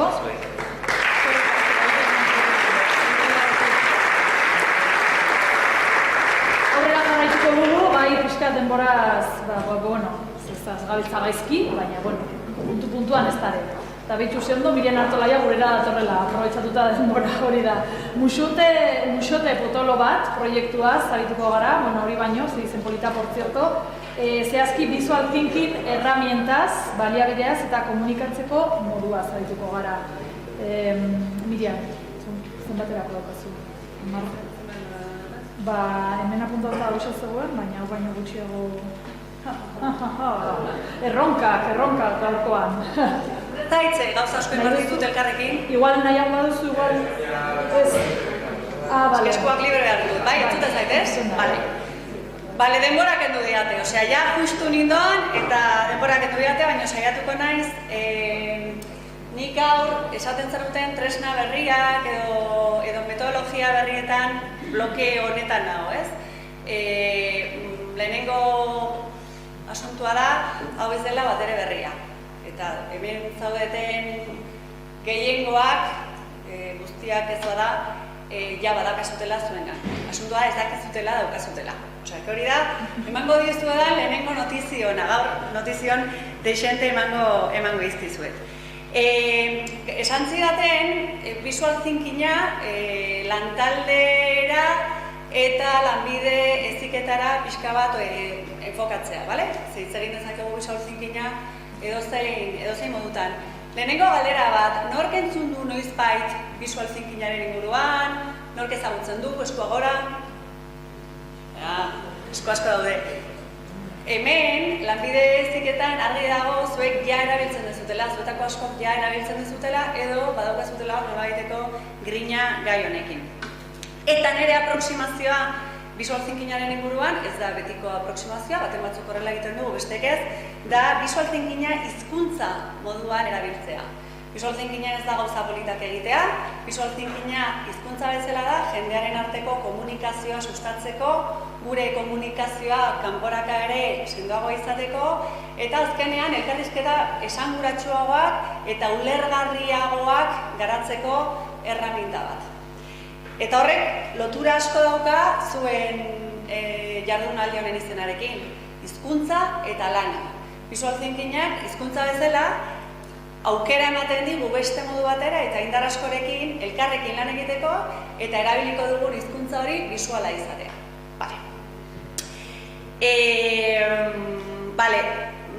Esku deixente ikusi ditut, baina eskua altxatu ez dezuten hoientzat, emango dizkizuet lau ideia visual thinkingaren inguruan.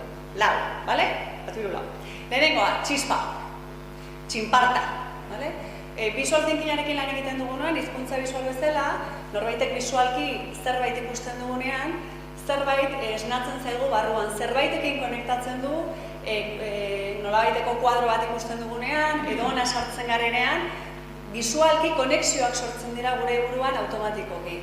Badago hor, platx, ez? Txinparta moduko bat. Ona edo ez hain ona, baina badago atentzioa, gure atentzioa deitzen duen zerbait visualki ikusten dugunean. Askotan, idatziz hori suertatzeko oso ondo idatzi egon behar du liburuak edo testuak nolabaiteko mugimendua sortarazteko.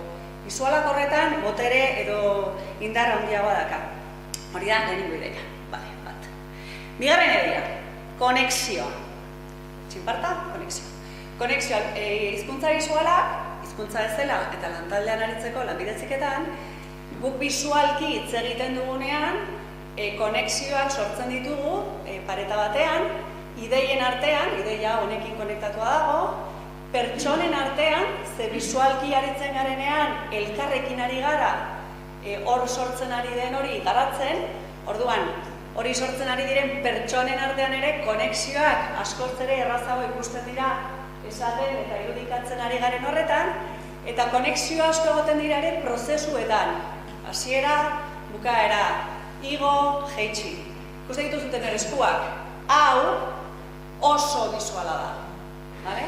Eta hizkuntzak bezala, nolabaiteko atentzioa eta beste motatako, konexioak sortzen ditugu nire artean, hau bisualki egitean, eta zuen artean entzule, honek, engantzatzen du, nolabait honek, espero dut, engantzatzen du. Bale. 3. Eta berriro, heziketa, hezkuntza, lana, elkarlana. Hizkuntza bisualak, neurologikoki dago aztertua, automatikoki, bisualki hitz egiten dugunean, gure ezkerreko hemisferioa eta eskuineko hemisferioak elkartu egiten dira. Zenbat ikastaro egiten ditugu gure ikastetxeetan edo gu geu jaten gara, innovazioa, ez? Berrikuntza, kreatibitate, hor gaude dena guain sartuta. Ez, hitz potoloak dira. Ba, hemen daukazute erraminta bat, geroz eta gehiagotan egiten dezutenean praktika hau, automatikoki pentsatu gabe, gure ezkerreko hemisferio logikoa, razionala, ordenatua eta eskubikoa sormenarekin lotua dagoena, beste toki batzuetara animaten gaituena, automatikoki klak egiten du. Eta hori, frogatua dago. Ez dakiz unibertsitateak esan du, baina frogatua dago. Baina badago, hori hurrengoa jarri egin behar du. Eta gainera, konexio bat dago zuzenean, guk zerbait bisualki espresatzen dugunean, ikusten duzuten nik zer egiten dudan. Hau ez da Googleko irudiak hartu eta PowerPoint batean itxastea. Izan daiteke, baina ni hitz egiten ari naizenaz dauka ariketa hau. Egin beharra, konexioa dago, nik hau egiten dudanean, entzuten dudan guztia hemendik pasatzen da, eta azkenean, errotula badoarekin aurrera egiten dugu. Orduan hemen dago, konexio moduko bat, burmuina, bihotza eta gure eskuaren artean. Eta segurazki hankekin, ze bisualki irudikatzen dugunean zerbait, aurrera pausuak askoz ere erraixago ikusten dira. Zuk zerbait ikusten duzunean, utxuneak argi ikusten dira, eta ikusten duzu noruntza, bideak irekitzen dira. Bale, asko mugitzen dizu. Eta laugarren ideia, hau datu bada, lehen hori esan dituzte datuak interneten gehiena, ikusten ditugun gauzari gehienak bideoak direla. Eta bizitza normalean ere, 75% gu jasotzen dugun informazioaren 75% bisuala da. Gu sartzen garenean gelanetan, jasten gara ze kolore daude, ilutasuna, gure burmuina hasten da mugitzen bisualki jasotzen duen informazio horretatik. 75%. Orduan, bisualki espresatzen bagara, aukera gehiago dazkagu, aurrean daukagunak edo gu geu, informazio hori helerazteko. Beraz, konexioa, txispa edo txinparta, hemisferioak, eta hemengo konexioa eta informazioaren 75% bisuala dela. Zer du gartenekan? Azelerazio batean nahi. Bale. Lau botere. Lau ideia, lau botere. Zergatik hizkuntza bisuala? Zergatik erabiliko dugu lan hizkuntzan, edo gure bizitzan, edo hizkuntza bezala, edo ziketa munduan, edo lantaldean. Lehenengo boterea. Hizkuntza naturala da. Eta honek lehen esaten dizuen, hau ez da erraminta berritzaile bat. Hau ja badaukagu, guk txikitatik, jaiotzen geran momentutik, eta gure jaiotzen geran momentutik, gure begiak irikitzen direnean, eta ikusteko garenean, munduarekin, bisualki harremanetan jartzen gara. Norbaiten aurpegia ikusten dugu, argitasuna ikusten dugu, eta hor sortzen dira lehenengo konexioak, bisualki. Eta espresatzeko moduan ere, gure gorputza, burua eusteko gai garen horretan, lehenengo mugimentua zein da? Marraztea. hitzak ere agertzen dira, baina lehenengo espresio bidea irudia da. Eta txiki-txikia garenetikan irudikatzen hasten gara. Eta egun guztian, eta guk ere hori animatu egiten du, gogo berritako edo olentzerotako opari gehienak errotula joak dira, kuadernoak dira, txikia garenean. Gero hori utzi egiten du. Gaur bestako denbora esplikatzeko zein den prozesua, oso polita da, baina bueno, txikietan hori egiten genuen. Eta gero, zerbaitegatik besterako historia bat hori askatu egiten dugu edo baten batzuk askatu egiten dugu. Bigarren elementu edo boterea, ulermenerako balio izugarria dauka. Lehenok esaten genuen konexioak, nik bisualki ikusten dudanean zerbait, askoz ere erreixago ulertzen dut, hau honekin konexio kolore berdina daukatelako, edo tamaina berdina daukatelako, ez? Nik beti esaten dut, eta horregatetik ere ez dela izatez berria. Eskoletan egiten genituen eskemak, nire garaian, nik nire adina dakat, egiten genituen giltza moduko eskema horiek, ez? Ideia, giltza, puntito, ez?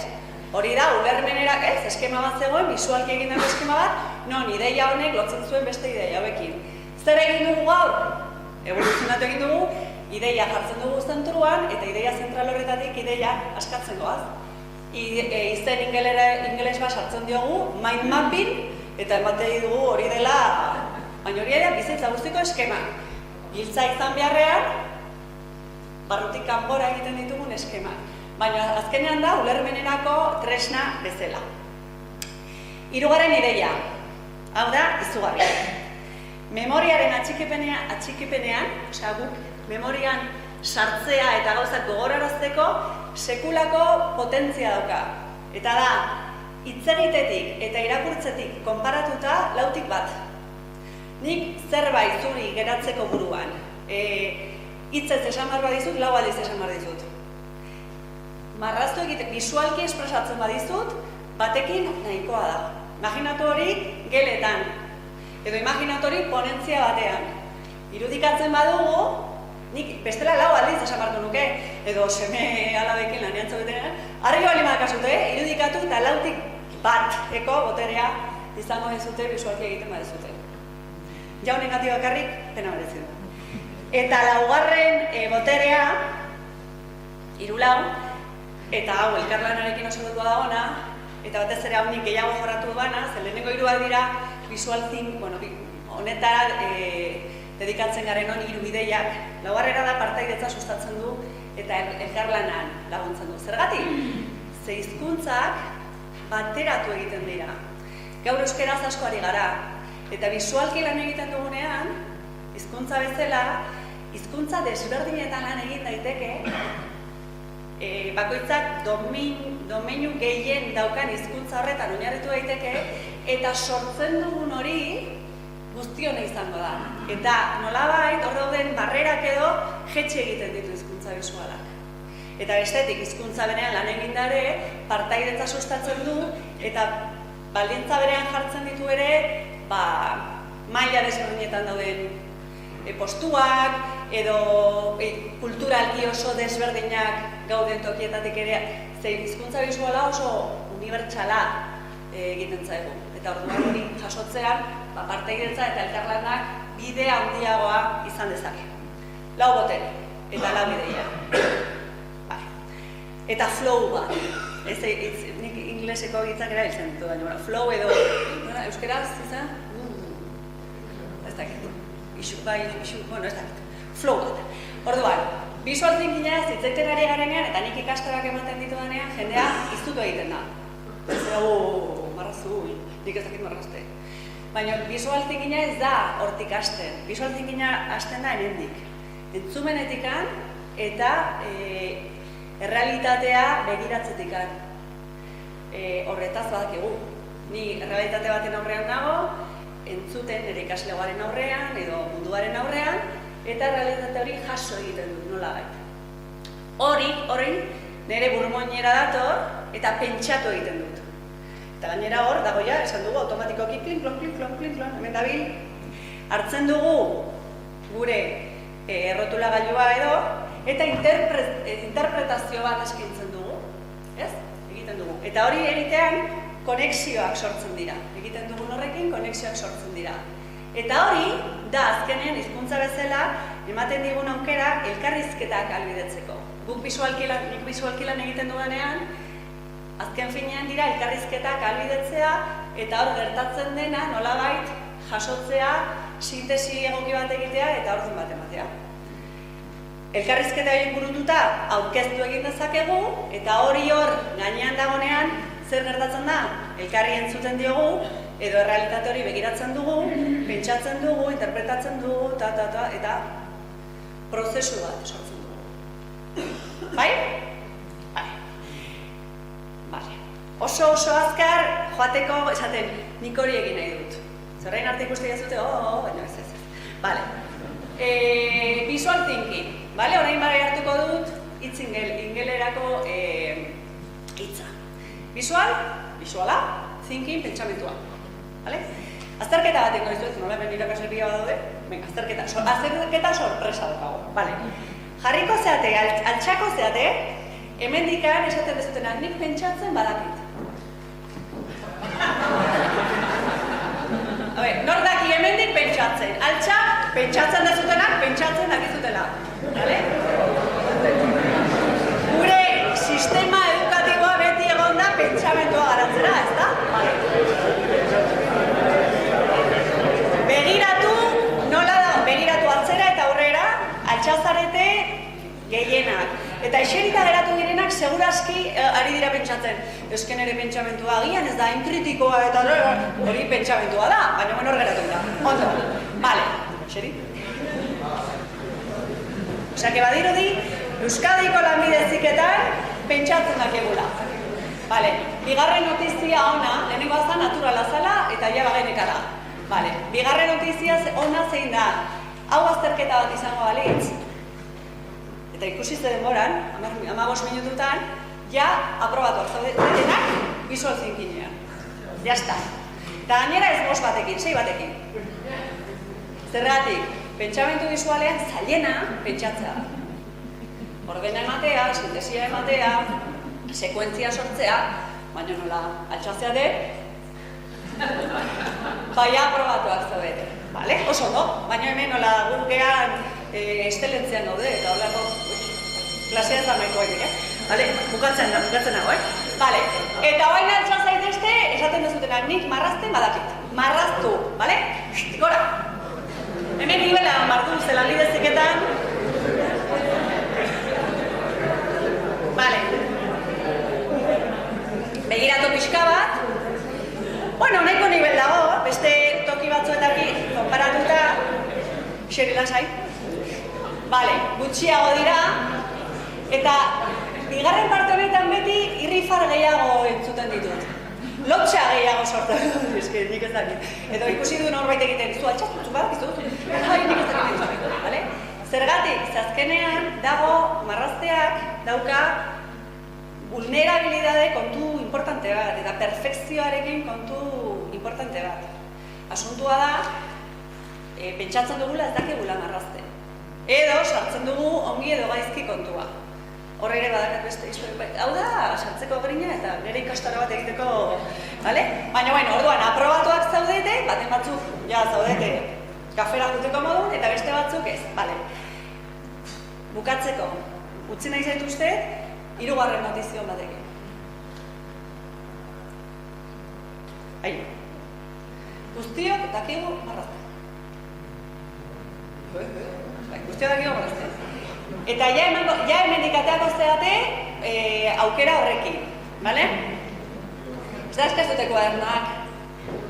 Bueno, da eskazutanak hasi, bale? Edo egin behatzarekin, egin. Aber gaizteaten hau iteko, bale? 5 pasu dia oso errez ikusteko dena dakigula marrazten. Bai? Prest gaude? Ba, marraztuko dugu zirkulo bat. Norra dauka zirkulo? Azkare? Denbora zirkuloa, badukagu zirkuloa?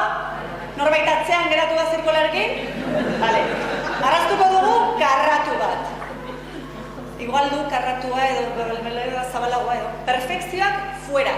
Vale? Hitz egiten ere ez dira oso perfektuak asko, así que honekin ere, vale. Triangelu bat, daukagu, Norbait atzean geratzen bada esku altxan mesedez. Vale, egingo dugu marra bat, mentras resora hauak zatenak jarri marra nahi dezuten moduan. Eta bain dator zaila, hemen dagoia asuntua. Egin behar zute? Puntu bat. Gai bazarete, zirkuloak arratu, trianguloa marra eta puntua marrazteko, jazta. Hizkuntza bezala, visual thinkinga zuena da. Eta gainera, nola hemen nivela dagoen, emako dizuet, 6garrena. Ja, hemendik atatzeko, eta da, zirriborro. Vale? Ez dit denbora ematen. Baina,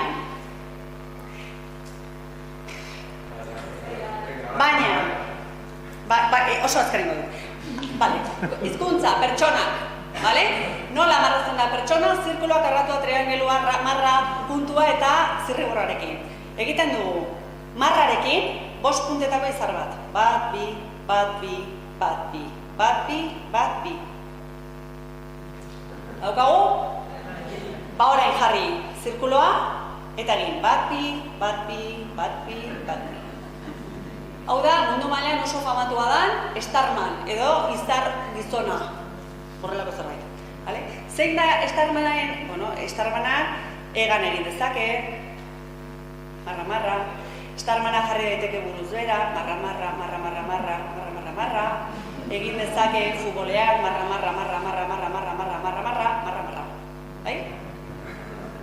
Praktika egin behar da, hizkuntza. Bale, baina, eta taldeak, karo, lantaldean gabiltza, bale? Zirkuloa, marra. Ez? Orduan ni irakaslea naiz, eta nago nere gelaren, triangelua, nere gelaren aurrean. Baina, nere gelan ez daude berrogei, bale? Hizkuntza bezala. Badaukagu, tokiak, minutu bat, bale? Baina tokietan gaude, orduan ni egon naiteke, pertsona tokiak pentsatu beti trafiko seinaletan, bale? Tokiak egiten dira seinale batekin. Ni jarri naiteke seinale honen ondoan eta egon naiteke Gasteizen, Tolosan, Bilbon, bale. Edo tokiak ere izan daitezke, leheno esan dizuet, Starmana egantzegoela, ez dizuet denbora ematen ezer esateko, así que sinistu indazute, karo, baina egon daiteke ondartzan botata, ezta? Bale? Ni jartze badiot marra bat lurrean, marra bat toki bada. Eta hemen, lehenengo bi bola hauek jarri nituenean, lantaldean ari gara, hitz egiten ari gara, bi pertsona elkarri begira daude. Eta bi pertsona hauek, badirudi, ez? Bale? Baina nik jartze badut hau marra, gertu, Kambio igual, bi hauek, egon daitezke toki berean, baina toki desberdinetara begira agian diversifikazio prozesuan batean daudelako. Bale? Pertsonak eta tokiak. Hau da, super espres, Bale. Prozesuak fletxak. Ni gaur hemen nago, eta bihar egon nahi dut hemen. Eta nola ja badaukago tokia, hau da bihar. Edo ni gaur nago hemen, eta ez dut. Gorakoak lasaiagoa dirudi honek baino, ezta? Eta pauso bakoitzean eman beharko ditut marra. Eta dute marrazten baino honek baino. Vale. Edo inflexio prozesuak ere badaude, marra, semizirkuloa, marra. Vale? Vale. Edukina, nola espresatzen dugu edukina esatekoa? Komikak, bokadioak. Bokadioak dira superimportanteak nik. Hemen egon naiteke hitz egiten pertsona honekin, badirudi gertu ginela, baina ez gauden gertu, eta gure elkarrizketa erabat hautsia dago. Eta agian, lortu nahi duguna, talde bezala, izan daiteke denak izatea, marra,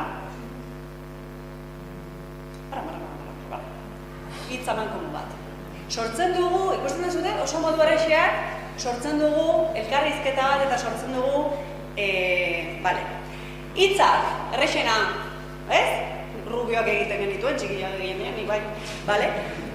Bale, hemen gauza bat, testua zuen laguna da. Eta orduan, ez da berdin esatea, hau oso, askotan zenbatetan sartzen gira garrantzitsua da. Eta jartzen dugu papelografo batian gelan, hala, eta gehatzen gira, más anchos que Castilla. Jarri zazue, jartzen badugu, hau, oso garrantzitsua da, bez? Eta sartzen dut gainera bokadillo baten barruan, gehiago fijatuko naiz, hemen baino. Orduan zerbait garrantzitsua bali madakatu berbera, bale? Testua erabili, bueno, oso kotoak pasia. Kolorea, hau da, seigarren azazpi pausutan, kolorea, tekstua, kolore iluna eta argiak azpimarraketak egiteko. Ze orain esan dugu, hau, oso, eta jarriko bagenu, garrantzitsua da, ez da asko ikusten, ez da? Ikusten da? Baina hori da ordena galdu bat direla. Osea, horia ez da ikusten. Fidatu nitaz. Garrantzitsua da, edo, esan dezakegu, hau, eta jarri dezakegu ja fletxa baten barruan, oso,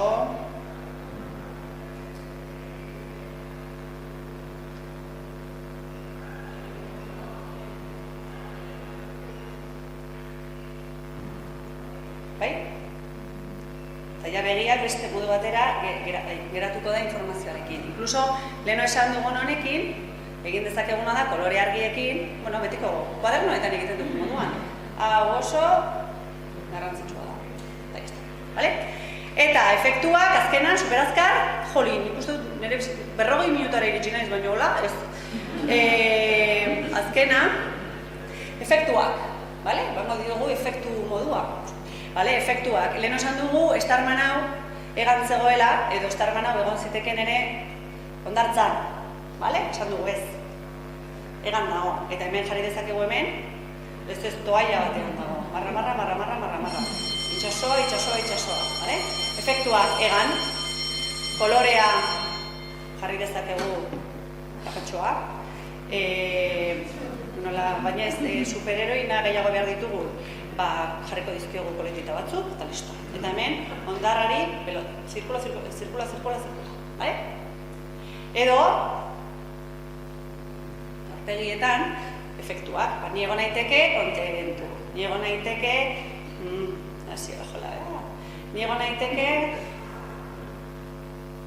ni egon naiteke, segun, ni egon naiteke, nola nago? Serre. Eta nola nago hemen. Zerbait gaizki jandet eta nabil kolorea, bale? Hemen utziko dut. Bale, zazpi pausu, bale? Pertsonak, tokiak, seinale de trafikoak, prozesuak egiteko fletxak, edukinak jasotzeko bokadilloak, hori gestun batean, 2.0 egin.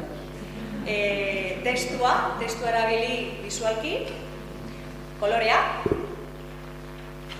ere erabiltzen asko ideia berdina, kolore berdinean, talde batzu kolore batean, talde berria kolore berri batean, eta efektuak.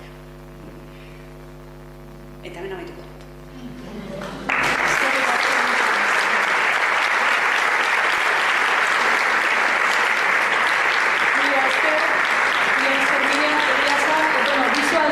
Estres, zugarrizko estresa sartu izugu, baina ez nina, autoestimua daukat hemen, bakit marrazten, hemendik pozik, ateako naiz.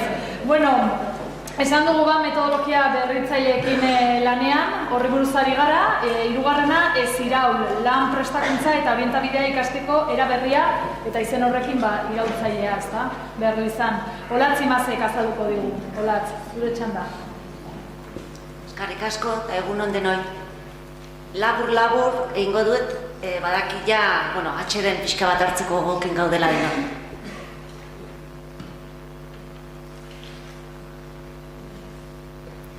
Ez Iraul orkestara nator, Ez Iraul.eus ikastetxe batetik atera zen, eta nire asmoa horixe da. Irakasle hoi, pixka bat kontagiatzea, guk Tolosaldean egin duguna, Txurdinagako ikastetxean egin dena, Mendizabala, baita ere kolaboratu dute Tartanga, eta denon artean Ez Iraul proiektua sortu du. Orduan nire asmoa da, esatea, ideia hau nondik sortu zen. Ideia hau sortu zen, behar batetik, lanbide heziketan eta erronketan hasi ginen lanean, eta ikusten genuen lan prestakuntza eta orientabidea baita ere horretara moldatu behar genuela. Bestalde, ikastaro batean parte hartu nuen, Antonio Girao da alderantzizko ikaskuntzaren materiala sortu duena Espainian, eta ikusi nuena zen, gustatu egin zitzaidala, baina arazoa zen gaztelera zegoela. Eta grina sortu zitzaidan, hori euskera sortzekoa. Eta hori izan zen, laneki eta lanekikin proiektuaren abiapuntua. Hortik, sortu genuen Ez Iraul, alderantzizko ikaskuntza lanbide heziketan proiektua, martxan jarri genuen lanetik eta guk elkarlanean. Eta aurkezpen honetatik nahi dudana da 3 ideia zuei zuzentzea. Batetik Ez Iraul.eus webgunea hor duzue, eta gero aurkezpen bideo bat jarriko dizuet labur-laburra zer dena azaltzen duena, baina animatidu nahi zaituztet berrikuntza egitera lanbide heziketako irakasle hoi. Berrikuntza ikusten duzue, asmatu ez dugu egin, Ez Iraulen egin dugu, dagoena hartu eta berritu. Bestalde, baita ere kasu egin diogu proiektu honetan Miriani eta baita ere Gualiñori, pixka bat hartu dugu digitalizazioaren bidea eta visual thinkingaren bidea. Eta bestalde, oso importantea egin dugun bide honetan bide lagun izan dela laneki. Eta hori da hirugarren ideia, euskarazko material eta baliabide berritzailea sortzeko bide laguna hor dagoela jakinaraztea. Orduan, honekin jarriko dizuet bideo hau da Ez Iraul.euseko webgunean daukazue, eta hemen sarrera gixara ikustezan zuen zer dan Ez Iraul. Eta honekin bukatuko dugu eta atxeden pixka bat hartuko dugu. Eskerrik asko eta gero arte elkartuko gara kafe momentuan.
Ez Iraul metodologiarekin Iraul egingo da lan prestakuntza eta orientabide ikasteko era. Pedagogia eredu berritzaileetatik abiatuta, alderantzizko ikaskuntzan oinarritzen da. Rolak Irauli egiten dira, pentsamendu bisualen datu egiten da, eta ikasgela gamifikatu. Ikasgelan zein ikasgelatik kanpo lan egiteko pentsatuta dago, eta zerronken bidez, proiektuen bidez eta jardueren bidez. Edukiak azaltzeko bideoak, aurkezpenak eta infografiak erabiltzen dira. Guztira 13 eduki multzo prestatu dira. Nola erabili ezin hau? Eduki multzo bakoitzeko baliabide hauek daude. Infografia, aurkezpena, azpi eduki bakoitzaren bideoa, kajuta eta LPOka joku kolaboratiboa. Bideoek galderak txertatuta dituzte, Enpasle aplikazioaren bidez. Ez-iraul proiektuko materiala, Kahoot eta Enpasle aplikazioetan bilatzeko web horrian dituzue eskuliburuak. Ikasgelan, infografiak eta aurkezpenak eragilean izango ditu irakasleak, eduki multzo bakoitzaren sarrerak egiteko. Ikasgelatik kanpo egingo da ikasketaren beste parte bat. Bideoak ikusi eta tartekatuta dauden galderak erantzunez. Formatu honek klaseko orduz kanpo ikastea ahalbideratzen du. Gainera, irakasleak ikaslearen ikas prozesuaren jarraipena egingo du, Enpasle aplikazioaren bidez. Aplikazio honekin bideoak nork ikusi dituen eta galderei emandako erantzunak erregistratuta geratzen dira. Irakasleak erronka proposatzen badu, erronkaren hasieran eta bukaeran Kahoot erabili dezake, ikasleen ezagutza maila neurtzeko. Gainontzeko baliabideak erronkan zehar erabiliko dira, bereziki lehenengo 5 pausuetan. Ez-iraul proiektu aurrera eramateko Tolosaldea, Txurdinaga, Mendizabala eta Tartanga lanbide heziketako ikastetxe integratuetako eta Laneki elkarteko irakasleak aritu dira lanean. Laneki elkarteak eta teknikak kolaboratu dute proiektu honetan.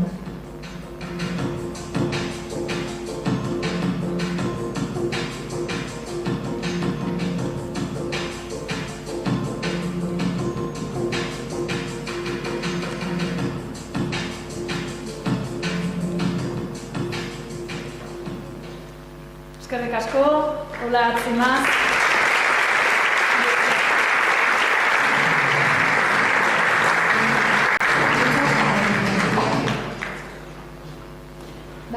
Bueno, eta orain ailegatu da ba, deskantsurako tartea. Hasiko gara, batzuk bidean galdu zaizkigu, mokarutxoa eta kafearen artean, baina bueno, beste batzuk oso puntual izan zaete, orduan eskertzen dizuegu. Bai, aurrera egiko dugu, Izkelan laugarren edizio honetan, jardunaldi honetan, eta bigarren zatian, gogorazten dizuet, mahai ingurua izango dugula, eta baita Araba eta Industria 4.0 hitzaldia. Gero, oroigarrien tartea llegatuko da, eta saiatuko gara, ordu bat erdiak aldera amaitzen. Bai? Ordu bat erdiak, ordu biak laurden gutxi, bai guzue margen hori, bai? Bueno, besterik gabe, mahai ingurua, zeren inguruan lehen esan dugu, zibersegurtasuna eguneroko bizitzan. Honetarako, zer behar ditugu, maikideak ez da?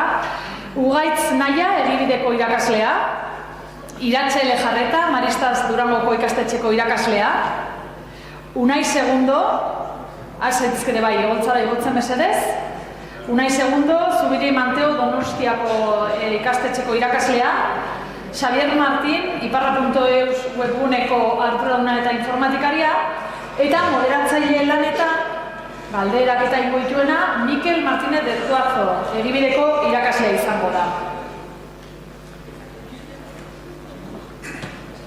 Bueno, eguardian guztioi. Jostunek aurkeztu duen moduan, mahai inguru moduan aurkeztu duen, egizien zen, hau izango da, gehiago aurkezpen bat, konturatuta formatua, mahai inguru behar bada oso mahai inguru bat izateko denbora hau beharko denuke, orduan, aurkezpen moduan egingo dut. Zein da aurkezpen honen helburua? Hitz oso potoloa, zibersegurtasuna, baina bai saiatu gara enfokeiken buskaba zuen danok, ikusik hemen egonaldian perfil ezberdinak, irakasle, euskera teknikari, informatikari bat ere egon daiteke, saiatu gara oso perfil modu oso ulerteraz batean, eta ez da dira oso teknikoa izan, bale? Helburu gisa, guztiok erabiltzaile moduan, sarean nabigatzen dugunean, gailu ezberdinekin nabigatzen dugunean, jasan aldin dugun arriskuak, eta arrisku horien aurrean hartu ditzakegun neurriak, bale? Neurriak, eta gomendio oso simpleak, egunerokoan guztiok aplikatu ditzakegunak. Sarrera txikiak gero, beste barik azaldu behar zuen, gehien bat zein izango den eguneko gai zerrenda, eta nor arduratuko den zer azaltzez, bale?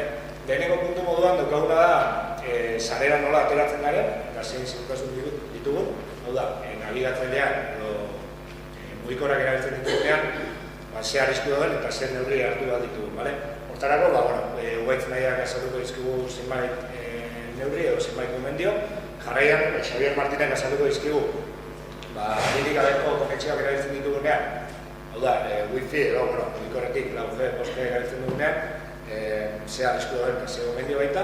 Gero jarraian, Josu Fernández de Arabiabek, pasaitzen kudeak eta, guztiok euskagu milaka eta milaka pasait, beste ez, asko entzat, eta pasaitzen nola kudeatu ditzakegun, zentzu diren hartu ditzakegun erabakiak pasaitzen inguruan. Eta azkenik, aurkezpenarekin amaitzeko, iratxaile jarretak azalduko digu phishing inguruan ezagutzen den erasoa zertan datzan, eta baita horren inguruan hartu ditzakegun bat neurri. Beste bari, aurkezpen txiki honen ondoren, hasiko gara lehenengo atalarekin, eta hortaz arduratuko da ugaitz nahian.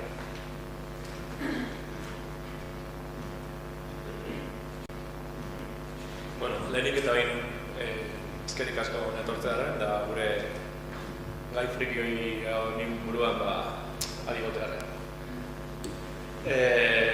Hasiko naiz galdera oso erraz batekin. Zuetako zen batek erabiltzen duzue Google, altzatuzkoan, zez. Usted munduan ez dagoela inor, Google ez duen erabiltzen, eta ez da Google aurkako kanpainaik, baina ez dakitera zuen burai buruzko zenbat informazioak izuen. Nik esango dizuet, hola, gutxi gora bera, zenbakitzo bat. Ziur nago zuek 500 gauza ezadetela gai izateko zuen inguruan. Hola, 10 minutu pentsatuta 500 gauza idatiko zenbuketa zuen buruan. Igual, 100, 200, alako zehose. Googleek badauka gure identitate digitala sortua, pertsona bat hori sortzeko, algoritmoak hori egiteko, da Googleek badauka identitate digital bakoitzaren iaia 4.000, 5.000 zerrenda o puntu ezberdin. Niri horrek beldur bizkatzen ematen dit. Da orduan,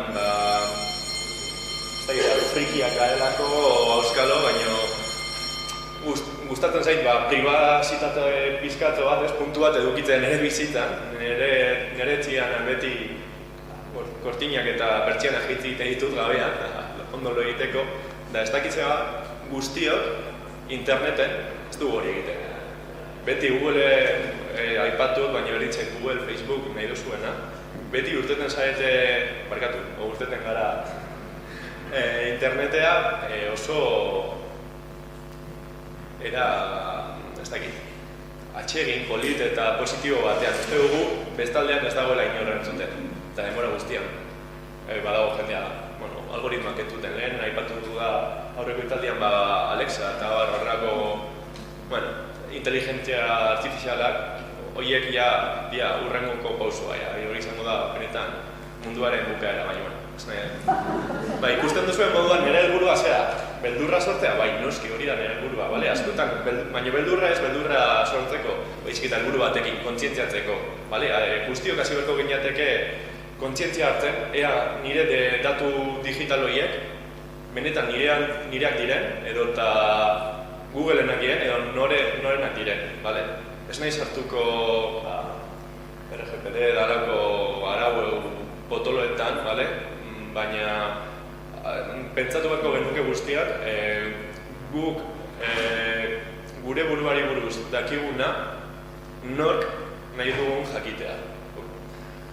Hemen ikusten duzuen moduan badaude hainbat logotipo, ez da Facebook, Google, hain famatua den National Security Agency, NSA, baina askotan horiek ez dira enemigoak, baizkitak, gara gure buruaren enemigoak. Hori ekiditeko saiatuko naiz erabiltzaile soil bati gomendio oso simple batzuk ematen, Ziberseguritatea oso gai potoloa dela dirudi eta ez da egia. Gai hau, gaurko bizitzako edozein elementutan dago, eta gai transversal bat izan beharko litzateke, Eta ez litzateke bakarrik informatika eta industriako frikien asunto bat izan beharko, baizik eta pertsona guztien gai transversal bat. Hortarako erraminta oso arrunt eta erraz batzuk aipatuko ditut.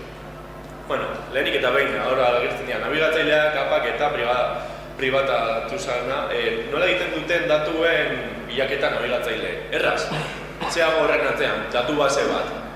Zein da munduko daturik base, datu base handienetarikoa, evidentemente Google bilatzailearen datu basea izugarria da, eta guztiokan bilatzen ditugu gauzak. Zer da? Google ez dugula erabilia? Bueno, behar bada ez dugu hainbeste erabili behar, eta erabili egitekotan prebentzio bat hartzen. Gero, aipatuko ditut beste nabigatzaile batzuk, eta nik uste, nire gomendioa da, horiek erabiltzen hasiko bagina, geure gurentzako asko sobeto jango litzatekeela. Nabigatzaileak guk geuk instalatzen ditugun edapen bitartez dago puntutxo bat, eta guztiok edozein berdin da nabigatzailea edozein aplikazio instalatzen dugunean beti siguiente botoia ematen diogu, da ez gara fijatzen zer sinatzen nahi gehan, zer baimen ematen diogunean. Askotan, ordenagailuaz ari gara, baina gaurko mundu honetan garrantzitsuena nire ustez, mugikorra hemen, baina mugikorra gira da, bai? Mugikorrean bilatzaileak, aplikazioak ditugu eta askotan ematen diogu edozein baimen gure buruari buruz edo zer datu jasotzeko. Saiatu gaitezen gai teknikoetan sartu gari, baina gure e-mailak enkriptatzen, saiatu gaitezen gure nabigatzaileak era seguru batean erabiltzen, eta ez nahiz ari modo inkognito horri buruz, ez dakit zertako erabiltzen dugun hori, ez dugu zertako baliota. Saiatu gaitezen beste nabigatzaile batzuk erabiltzen. Zuetako zenbatek erabiltzen duzue Google Chrome? Askok, ez? Bai, ia gehiengoak. Baten du Google erorkako kanpaina bat dela, baina ez da. Bosta sola zeitea Microsoft Edge edo eta Safari erabiltzen duzuen. Nire gomendio bat izango litzateke hemen agertzen diren nabigatzaile batzuk erabiltzea. Zeinek ezagutzen du, adibidez, Opera. Eskuak gero ez da gutxiago dira, ez? Zeintuk zaeten frikiak, hasi zaete, eskuak zaten da, zaten. Bueno, Opera nabigatzaile batek egiten du, zure pribazitateari garrantzia eman, zuk nahi izan ezkero, evidentemente. Aukera emate dizu VPN bat jartzen, zean hori sartuko gero gurekidek hobeto azalduko bai dute, baina hortaz gain badaude beste nabigatzaileak, mobilerako nabigatzaileak adibidez, hemen ikustean Firefox Focus hau, badaude beste batzuk igual garatuagoak diena, eta nabigatzaile hauek egiten dutena da cookie nazkagarri horiek, nahiz eta web guztiak cookieak hartzen diguten, guk jakin o ez jakin, cookie horiek ez dituzte gordetzen, eta gure saio guztiak, lehenengoko saioa balira bezala horrela predefinitua daude. Beraz, lortzen dugu horrela, edozein identitate digital berbera izango da eta gure datu baseek ez dute ulertuko ea New Gaitz, Mikel, Iratze edo eta zein dabilen bilaketa hori egiten. Beraz, askoz pribazitate gehiago lortuko genuke. Pizkatxo bat aurrera jarraituta ikusten dugu hemen guztiok gehienok daukagu Gmail.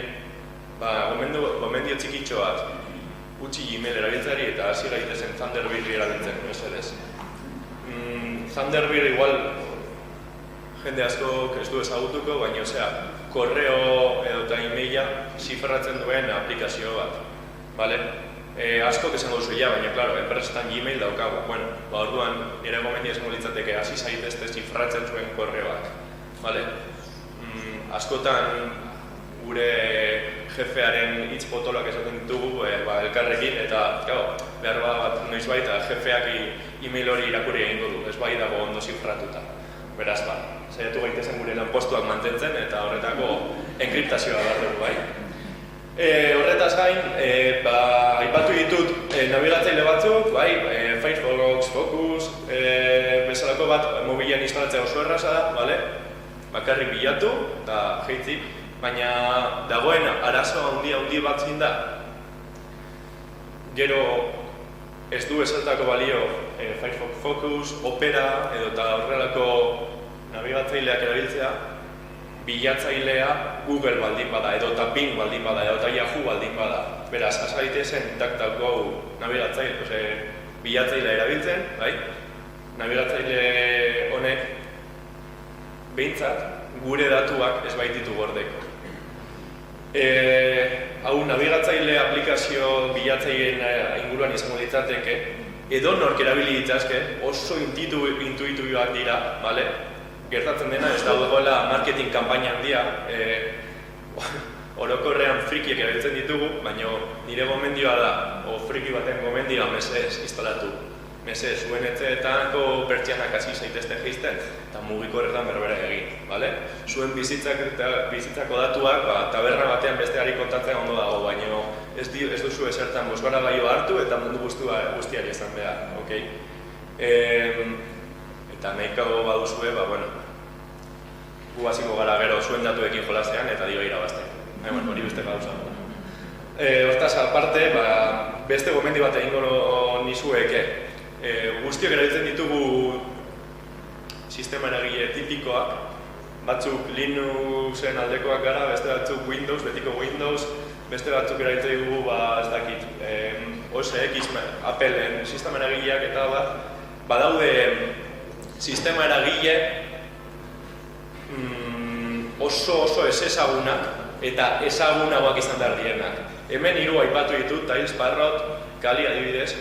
3 sistema eragile hauek dira berez amnesia duten sistema eragileak. Hau da, gure datuea ez dituzte inoiz gordetzen, bai? Eta honekin nire gomendioa bukatu dira, bai? Bakarrik gauzatzo simple bat o praktika simple bat erakutzen dinizueke.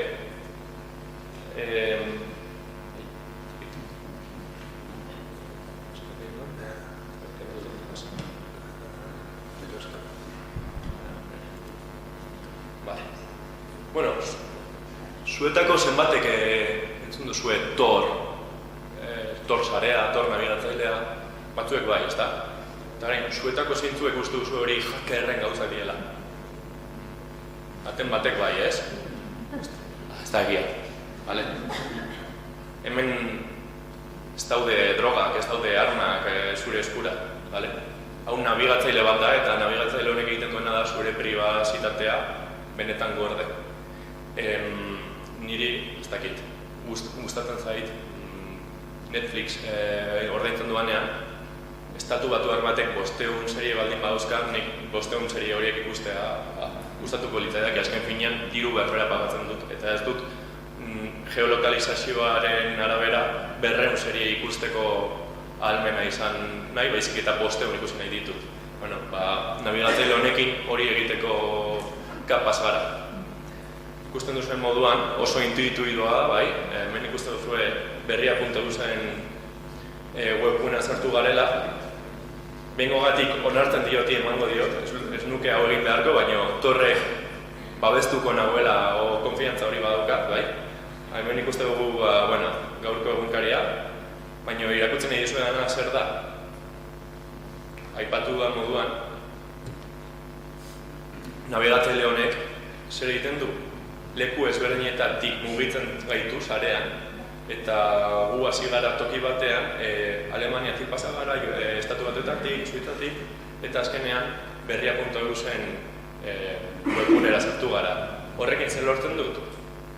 Nire geolokalizazioa ez dago argi, ez dakiten nondik pasa nahi zen, eta ezin duten nire identitate digitala erregistratu, ezin duten nire geolokalizazioaren arabera datu gehiago edo gutxiago eskaini, eta azken finean restrikzio asko saltatu ditzazkezu. Bukatuko nahiko nuke, hau alde positibo eta negatibo eta erabili daitekela teknologia guztiaren moduan, baina hortarako etika eta bakoitzaren kontzientzia egon beharko ditzateke. Beraz, saiatu bat egitezen Tor erabiltzen eta lehen esan duan moduan saiatu gaitezen guztiak gure pribazitatea bermatzen, eta albokoari kontatu nahi badiogu kaina batekin izan dadila eta ez nabigatzaileen bitartez. Mila esker.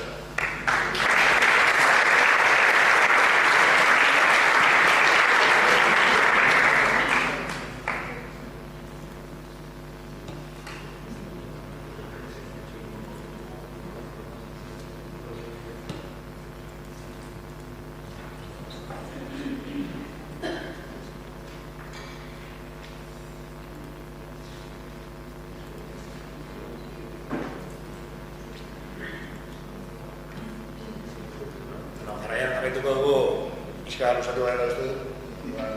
Eskertuko nizioke jarraia esatazten nahi, pixka sintetizatzea bai. Eta, bueno, guaitzen azalpen ondoren, jarraituko dugu Xabier Martinek, azalduko dizkigu, wifi sareekin ez bat hartu behar ditugun neurrien. Ni esker danoi, esker mila, ekin bairi, antolantzailei, ekitaldion eta konbidatzeagatik. Eta, bueno, ni sortu nuen Iparra Pontez euskara sustatzeko asmoarekin, eta gero bestalde batetik, informatikari eta perito eta informatikari forense nahi zenez, arlo oinarri baten azaldu egingo ditut arrisku batzuk, eta aldi berean ere nahi duana da zeuei bai konsientzia hartu wifi edo sare publiko batera konektatzen garenean, zen motatoko arriskuak dauden.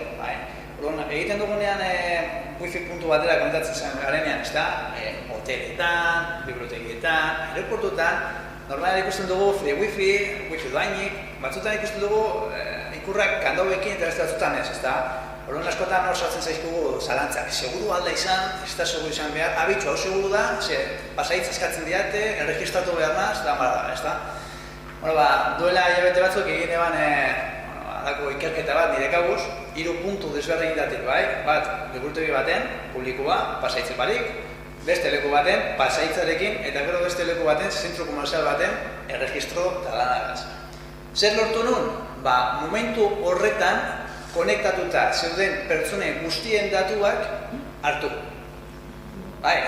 Datuak dira mezuak, emailak, geolokalizazioa, zer zegoen nabigatzen, zer zegoen topatzen. Orduan, gu normalean, konektatzen garenean internetera, jartzen dugu, Googleen edo bilatzailean, karratu txurian, berria.eus, akibai.eus, da askotan ez gara konturatzen aurrean egoten den ikutsu bat. Kandau berde bat edo hitz batzuk, ez da? HTTP edo HTTPS, ez da? Desberdintasuna badakigu? HTTP da, erabat protokolo bat nabigatzekoa, arruntan, normal esaten dena, testo plano deitzen da modun, horrek zer esan nahi da? Ikusten nahi gain guztia, jartzen ditugun datu guztiak, hor libre dauz. Hau da, edo nor, momentu horretan, sare horretan, konektata dagoena, eurekin batera, wifi puntu horretan, eta zurgatu nahi baldin badu datu guzti horiek, danak hartzen ditu.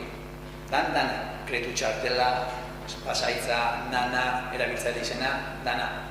Beste aldiz, HTTPS da bardina, baina ziurtatuta. Enkriptata eta kodifikata. Nolabait ere, hori datu guztiak aldia zurgatu bai, baina kasu honetan erabiltzaileak hartuko zituen datu hori guztiak enkriptatuak. Orduan, honekin batera nifu bat, ez da? Pasaitzarik, segurua da, ez da seguru.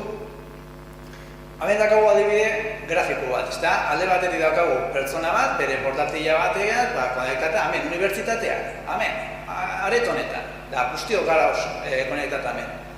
Da, momentu horretan, gu bazten baldin bagara nabigatzen edo zer gauza topaten, erdizian ikusten den ziberdelinkuente hori, edo nora aldala izan, bere portatilarekin, software libre batekin, hau da, ez da bela izan behar nolako konozimenturik, tutorial batekin interneten topa leike, hau da, ez da izan behar pertsona aditu bat hori gauza guztiak egiteko, zurgatuko du zuen trafiko guztia.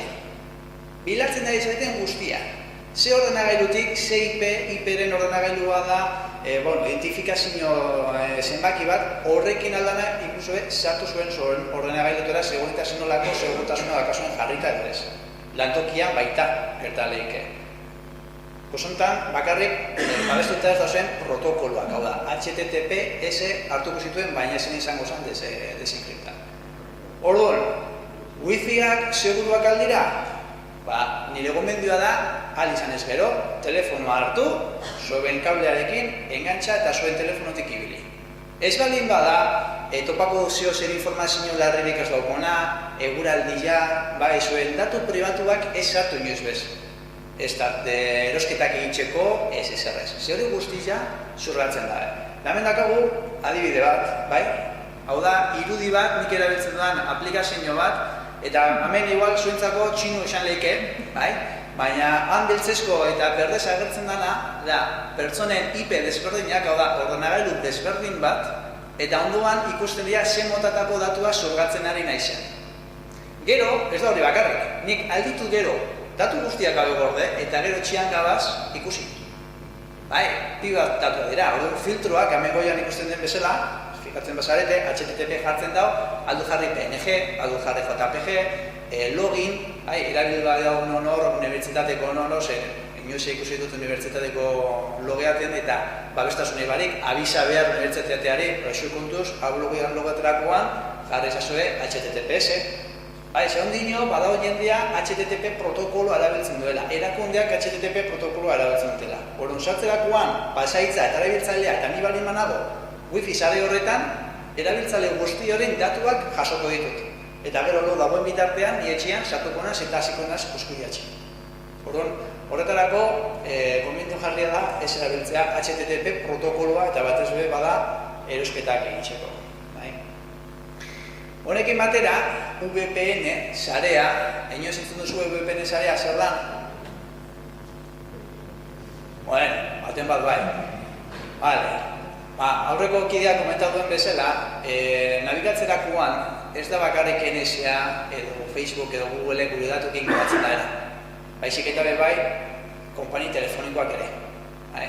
Duela gutxi, Alemanian egon zan alderdi berde batek kideak eskatu zuen bere telefoniko konpainiari, Telekom, eta eskatu zion bere datuak jakiteko zer datu gorretzen ziren. Epaiketara joan, azkenean lortu zituen. Europar Batasunan dago lege bat esaten da gena, gutxienez 6 hilabete eta askoz jota 2 urteko tarte horretan erabiltzen lehen datua gorde behar direla. Datuak jaso zituen eta azkenean enpresa bat eran behar zituen hori guztia itzura moteko, eta lortu zituen ikusten, 6 hilabetetan, non egon zan, geolokalizazioak, titorren hori bilizan, hori bideali mezuak, eta bar. Trafiko guzti hori, gu interneten nahi ganean telefonoan, eta gordetzen geratzen dira. Geratzen dira, haien zerbitzan dira. VPNek zer egiten du? VPNek egiten dana, zuen ordenagailuan instalatzen den protokolo bat, aplikazio bat, eta interneten hasten ganean gauzak ikusten nabigatzen, egiten duena da, babestu geure informazio etorri guztia. Ikusten den modun da tunel bat eta horutxe erdiak hacker bat edo kinor jartzen bada, inkluso gobernua jartzen baldin badira espio egiteko asmoarekin blokeata beraten da. Are gehiago, joigo baldin badakazue zuen telefonoetan eta hasten bazaite pelikula bat deskargaten ezin duzu egin. Honekin bai, burlaten dugu, joigo ez dakit non nagoen edo konpainia telefonek ez dakit zer nagoen egiten. Adibidea egingo dugu, hemen dakagu adibidez, itxon, jarrikote bideoa. Roja direkta ezagutzen dugu, ezta? Eta blokeata dago, ezta? Hemen adibidez, niz hartuko naz, IP arruntagaz, nire telefonoaz. Da esaten dit, blokeatatu daukagala, ezin daiteke sartu. Gainera jartzen dago, una ley judicial. Oso ondo. Orduan nik daukadan VPN, kasu honetan ProtonMail erabiltzen dut, bengo gara da, beste IP bat jarrikot, herrialde bat aukeratuko. Kasu honetan, aukeratuko dut estatu batuak. Nik nahiz libre aukeratzea, nire duen herrialdea. Beti ProtonMailek ematen diran aukera. Orduan nik sakatuko dut, nahi dudan zerrendatik nahi dudan herrialdea, konexioa landuko dau estatu batuetatik, hau da, kasu honetan, roja direktarentzako ni estatu batuar bat naz. Naiz eta Euskal Herrian bizi. Orduan, hori konexioa egin ez gero, berriro, berkarrako web horria,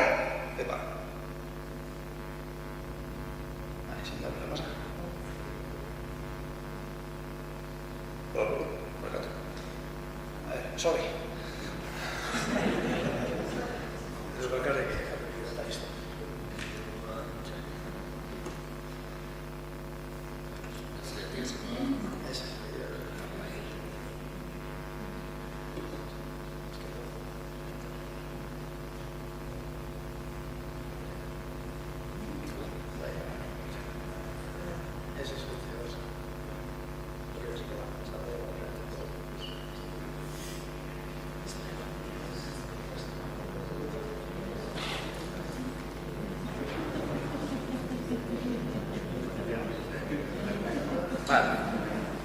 kontua da,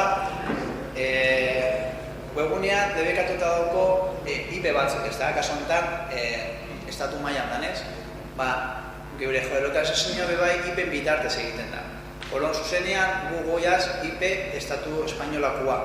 Berez agertzen da blokeo hau. Baina agian blokeo hau estatu batuetatik edo zenbait lekutatik libre da erabiltzeko. Orduan, aukeratzeakoan, jarraitzen da.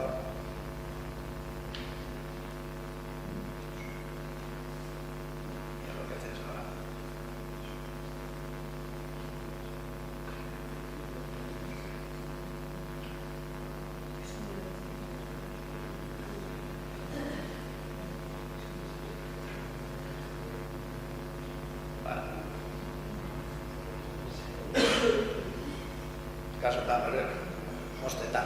Ez da gizatik. Bueno, berez, jarraien gozan webgunea eta martzan jarriko zan, bai? Ez da gizatik, ez da karrak. Bueno, aurrera jarraitzeko eta honekin batera hemen ikusten dugu bi adibide, bai? Eskumaldean, Euskarraldean ikusten da VPN ez. Ni egiten dut WhatsApp IP, ingelesez, edo zein da nire IP Googleen, eta rastreadore baten bitartez kokatzen hau herrialde baten. Nik jartzen baldin badut nire VPN beste herrialde baten, eskumaldean agertzen da, erabilita, gainera beste enpresa batekin, eta horretzen hortik aurrera aldute egin nahi dudana, beti ere VPN konektata baldin manau. Eta ikusti dudan guztia, dana, ez da baino ikusiko zedoia enkriptata, dana. Edo zer gauza, emaiak bebai bidaltzen baditut, baikizu emaien atzean badauz iturburu kodeo bat, agertuko da estatu batuetatik nagola erabiltzen. Nire identitatea guztiz kamuflata dago litzateke VPN bat erabiliz gero. Honekin batera bebai, gure datuak oso garrantzitsuak dira. Gure datuak normalean telefono bat erosen dugunean, hona adibidez, atera dabe iPhone barriza, edo Samsung barriza, eta ze egiten dugu, denda bat eratek gara, eta zenbat ematen didazuen nire telefonogatik. 50 euro, baiga. Gauz emoten geure telefonoa bakarrik. Gauz emoten geure intimitatea. Telefono bat edo ordenagailu bat, disko gogorra, formateatu egitot, lasai, ez dakat arazoek, zutzako. Ez, gu gabiz emoten hor, gauza bat, geure intimitate osoa. Alde batetik dakago bigarren eskoko denda bat, normalean, segurik bat baino goi ikusi da bela. Telefono merkeak, oso ondo, gailuak, ordenagailuak. Eskumaldean ikusten da niben egin eman txosten bat, ikerketa baten, eta bi karratu berde dakago, zaikit ondo ikusiko da. Bekoa adierazten dut disko horren informazioa, bere garaikoa, duela 10 urtekoa, 320 gigakoa, gaur egun tera batekoak izaten dira. Horren zintzen ikerketa egiten. Txuri zegoen, ezabatuta, eta nahizun pertsona honek, nahizun bere informazioa berreskuratzea. Hasi nintzen, 24 ordu analizateko. 10 ordu txostena egiteko. Emaitza zein izan zen, eman nion, nahi barik informazioa berreskuratzeko. Eta batean hasi zen, esaten 150 egun behar nituela informazio hori guztia berreskuratzeko. Hemen zezero txarto. Horren txostenara joan nintzen, eta goiko karratuan agertzen da zenbat giga edo zenbat memoria aldean berreskuratu. Guztira, 156 terabaita. Horren hasi nintzen aztertzen, eta zer agertzen zen? Lehenengo momentutik erosi zenean, azken momentura arte, hainbat bider ezabatu berriztalatu. Argazkia. Artxibo eta zaharrena 10 urte zeukan. Orduan, zuen ordenagailua, zuen pendrive-a, norbait usten duzunean, kontuz zeuri guztia berreskuratu egin. Eta amaitzeko jarri nahi dizuet bideo bat, hau neko konsitzea hartzeko da. Normalean ordenagailua apurtzen denean, ez dakigu zer daukon hartzen dugu eta denda batera erabaten dugu konpontzea. Edo, lapurtu izait edo idate ordenagailua, pasaitza dauko, ez da problemarik. Norberak hor konpon, formatu beharko dago eta listo. Hemen daukago dibidea, pertsona bat sartzen da gela batera, ordenagailu bat ikusten da, berdin da Mac, berdin da Windows, berdin da Linux bada, sistema guztietan gertatzen da. Da tipua bazten da, kotiaten, ia pasaitza zen da. normalean, birulau bosei, birulau bosazpi, arruntena, ez? Jakingo dau, ikusiko du, ezin dizkoa dela. Bale, beraz, saiakerak egingo ditu, normalean getatzen bezala. Bideo doko 2 minutu eta erdi gutxienez, ez? Imagina zezuzen bat denboretan egin lehiki hau. Orduan, berak azkenean, ze zaingo dau. Saietuko da, bizpairu bider, eta gero aterako dau, pendrive edo txartel magikoa. Bituko doia zen portutik aldau sartu, fijako da, eta hemendik aurrera, magia hasten da, ezta?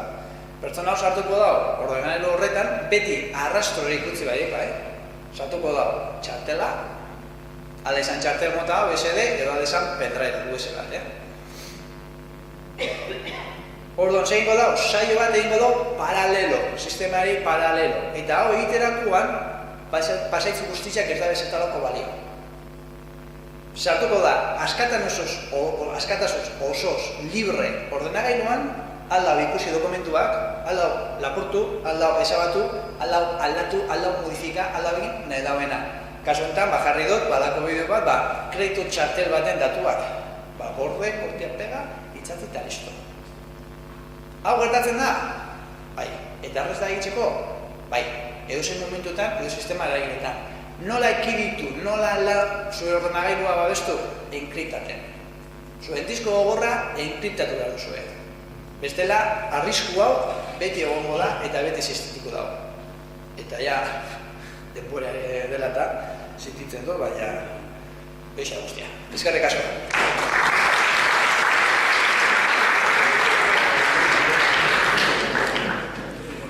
Bai, pasatzen ari garela, eskatu dira idatzi eta Josuri alduten azkarren, azkarren ondo azaltzeko. Bale? Bueno, egunon. Koordinador nortasun digitala jartzen du, baina gehiago nikoa kontuetara, bai? Plataforma, zerbitzu hauetan urtetan sortu izan ditugun kontu horietara. Pasaitz bat, erabiltzaile bat, izena eta bizena. Zenbat ditugu, zenbat sortu izan ditugu, bain badauzkagu batzuk, baina zenbat sortu izan ditugu plataforma haietan dagoeneko desagertu dianak, zer gertatu zen informazio horrekin, ez? Zer pasaitz erabiltzen ditu, oraindik berdin erabiltzen nahi naiz. Eta, ni hemen nator pixkat, badakizue, kuadria mendira juten danean, taldeak eramaten du motelenan ritmoa, bale? Hemen goazen teknologikoke motelena, edo, motelena jarri berran, lasaien dijoanaren bila, ez? Agorkutxo batzuk hoientzako. Ez dut uste zuen zaretenik, baina zergaitik, zezuk esaten dezu bale jozu niri berdintzaitu dira, nik ez zen gordetzeko, baina gaur egun komunikazioa daude, bi alde daude, e-mailetan bi alde daude, lan taletan dauzkagu karpeta konpartiduak informazio askokin, informazio privilegioa badagian, behintzat privaziadean nahi dugu, beraz, danok babesten dugu, hor zulu bat badago, eta haulen hor badagi bueltaka, eta igualtzaio, vulnerable egon gara, ez da? Ikusten dituzuen, makina bat, seguru dozkazuela bakoitzak, gutxienez, historian sortuta, 20 ez dianian egin, bale? Zuzenean, badaude gestionatzeko kontu guzti hauek, software ugari, bai? Aholkatzen dizuet, hau aholkatzen dizuet, oso jaioa bazaiate, edo, ikusten bazaiate gai, jazi software bat instalatzen, non daukazuen guztian, historia guztia gordetzea, eta software honek daukan berezitasun bakarra da, zuk erabiltzeko software hori gako nagusi bat daukazula, zuk sartzen dituzu software horretan kontua, dagoeneko gaur egun dauzkazuen, 100 kontu ezberdinak, kontua dinotenean da Netflixeko kontua, Gmaileko kontua, bale? Eta orduan pasaitz batekin babesten dira. Pasaitz horrek egiten duna da, software dana enkriptatu, eta orduan zu etorri arte berriz ere. Eta idatzi arte pasaitza nagusia ezin da ditu perfil guzti hori. Hau da, hobeto da, hemen eukitzea dokumentu batek idatzita, bale? Eta ez da izan asko sartuko, zeian sartu berko binateke, badaude escritorioan edo mai gainean ordenagailuan instalatzeko, badaude sarean, baina jake aigean kuadriako lasaienaz, igual hau gehi oso ondik egiten zaitu, ezta? Guazen aurrera degorazko ez dagota, zeinek idatzi du sekula bere agendan pasaitzak, zeinek dauzka idatzita, zeinek dauzka post-it batekin pantailan jarrita, zenbat olako, zeinek sartu du hanka publikoan ari garenean, zeinek sartu du hanka eta berabiltzailearen lekuan hasi da idazten pasaitza, zenbat olako, zeinek jarri du, favorez, baten bat baldago, telefonoko pina eta bankuko pina berdina daukauna, 4 digito, baldago baten bat.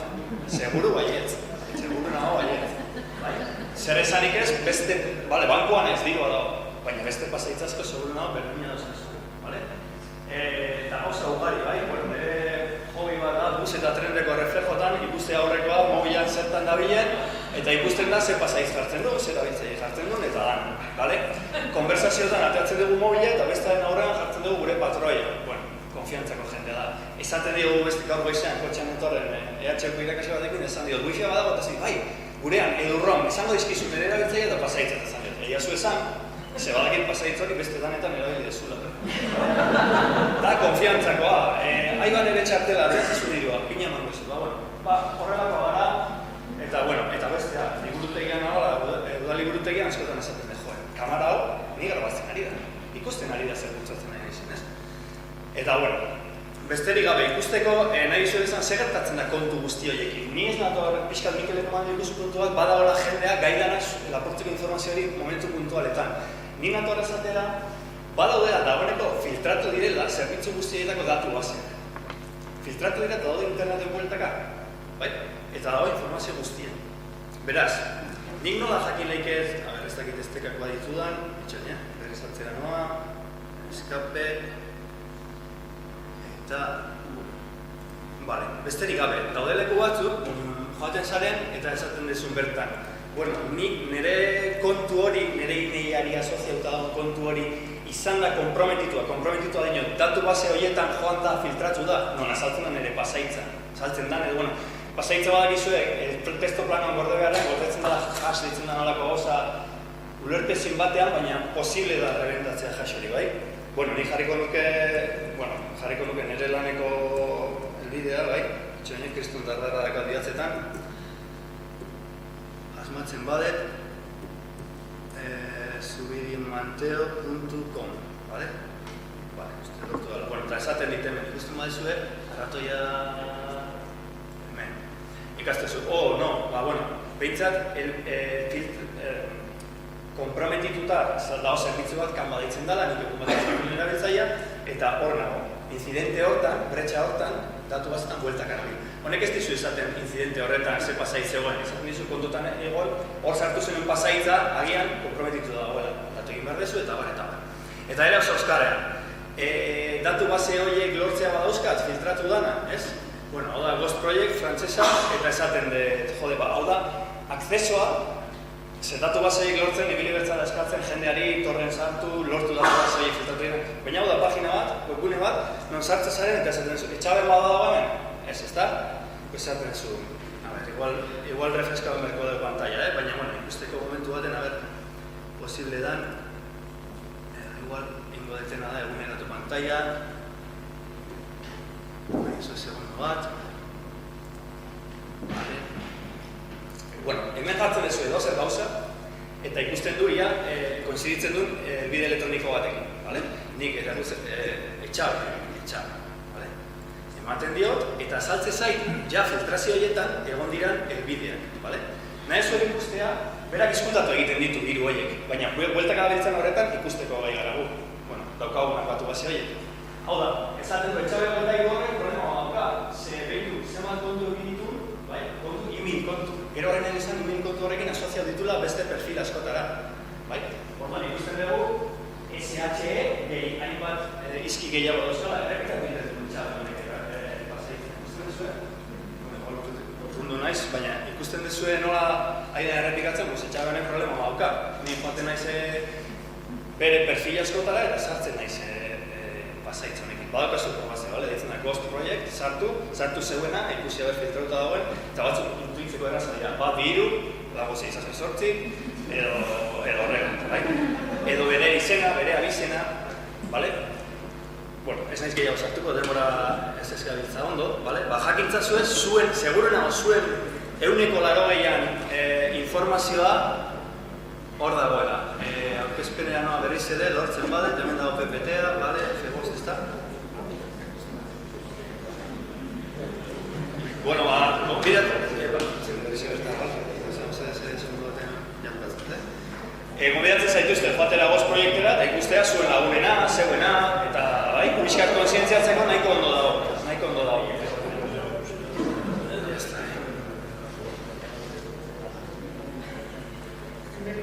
Beste bat? Bueno, besterik gabe. jakintzazue, gero zuen pasaitza, hauek pasaitza filtratu direnean esan dugu etzo dela planoa, bai? Oso motzak zirenak erraz krakeatu dira, bai? Erraz lortu da laua. Baina esaten da, zein sendoa da zure pasaitza, bale? Segundo baten, zein sendoa da zuen pasaitza, da zein luzea dan eta ze karaktere joko ezberdina daukan. Adibidez, Etxabe honek ez zeukan karaktere oso password sendoa, zeukan S minuskula eta H minuskula, D minuskula eta jarri maiuskula eta jarri luzea. Ez dizun bizitza soluzionako, baina arazo batzuk kenduko ditu, bai? Mailakagoa segurtasuna ipintzen. Eta bi kuadriako lasaien nintzako, bi aholku. Erabili berean hitzak ulertzen direnak eta beti berdinak banoa patroi bat sortzen da, bale? Asmatzen dugu abesti bat edo nahi dezuena eta egiten dugu, besterik gabe, bai? Eta esaten dugu, banoa password patroi bat sortzen da, behin batean Loiolan, erromeria zan, bale? B maiuskula, zenbaki bat, EAN, meneratzeko nizun, baina denboraz, asmatzen duzu patroi bat, eta gero, Loiolan jarri berean jartzen duzu, behin batean Hotmailen, erromeria zan, behin batean Gmailen, erromeria zan, eta ia ezberdina sartzen ari zara. Ikusten duzu patroiarekin faktore ezberdin bat sartzen dela, bai? Daukazu kontraseina sendo bat, ze ez da oso intuitiboa ikusten duena kontraseina hori, abestinik asmatzen duena abesti hori dela. Eta gainera patroia egin dugu, L hori maiuskula Loiolana, egin duguna da ordezkatu Hotmail, Gmail dana da. Bueno, espero ulertu izana. Ena izartuko hemen asko, bale? Eta, banoa gomendiotara besterik gabe. Pasait sendoak erabili, zentzurik ez daukaten pasaitz horiek, mnemoteknikoki akordatuko garenak, bai? Bi alditako kautotzea albat aktibatu, Gmailek adibidez daukazu aktibatzea bigarren faktore bat, bai? Hau da, baten bat azten bada sartzen zure e-mailera IP batetik Googleek ez duela ezagutzen ero, beti mobilean azaltzen zaizu, aizu. Baten bat aira sartzen zure perfilera. Zuzara? Bai, problemarik ez. Eta espada, argi. Bigarren faktoreak dauden plataforma guztietan aktibatu bigarren faktoreak. Software eguneratuta edukizatik esaten den, zer. Olako oso ondo dago, maila igo deu bastante, segurtasun maila, kuadriako lasaienarena, baina egia da daudela software maltzurrak nun kilogerak deitzen dian, zure zapalketa guztiak, zanpaketa guztiak hartzen ditu eta bialtzen ditu interneta. Beraz, ja hor gaude salduta. Horren kontra, antivirusak eta software eguneratuta edukitzen. Eta kontu zibili, jendeak telefonoz, eta badazko 1000 estafa horrelakoak, ni iruzur, ez eman zuen kontraseinak, ez eman zure familiarrei tarjetako pina, eta gauza logiko, bale? Eta ez dago den borazko, osea que... eskerrik asko.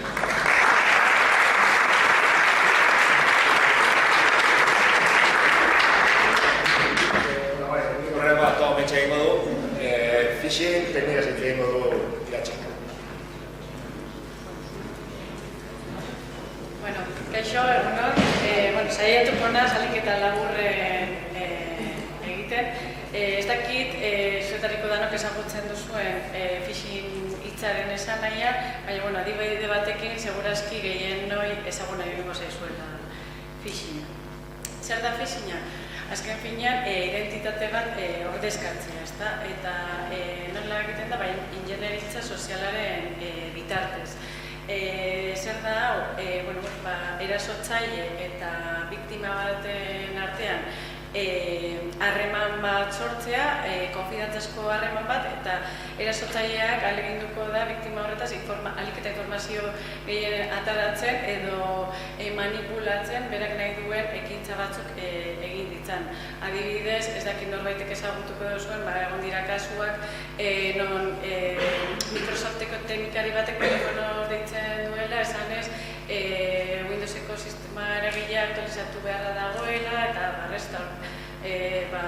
fitxategi bat exekutatu behar dela eta horrekin nahi dutena da esan phishinga izan daitekeela ez bakarrik posta bidez, izan daiteke telefonos, SMS, WhatsAppez edo beste komunikabide batez. Eta azken finean, helburua da isilpeko informazio eskuratzea. Pasadan urtean, Marista Durango ikastetxean martxan jarri genuen segurtasun kurtso bat, eta bertako ikasleek enpresa batentzako proiektu baterako sortu zuten, garatu zuten tresna bat. Tresna horren helburua zein da, ez da gauza txarrak egitea, kontrakoa baizik, ez? Phishing erasoak nola identifikatu eta beraiek saihesteko ikasteko tresna bat da, ezta? Eta zer egiten du tresna horrek, segurtasunari dagokionez, pertsonen prestakuntza eta kontzientziazioa lantzen du. Tresna honek zer egin dezakegu, fisi simulazio kanpainak abiarazi, martxan jarri, kanpaina horren jarraipen bat egin, ez da efektiboa izateko, kanpaina horrek baina horretan egin behar dira jarraipen bat izateko, eta azken finean, maitz horren analizia, enpresa jakin dezaten zein dan beraien lankideen edo erabiltzaileen kontzientzi maila. Askotan jasotzen dugu formakuntza bat, baina gero benetan modu praktikoan jartzen garenean gauzak aldatzen dira.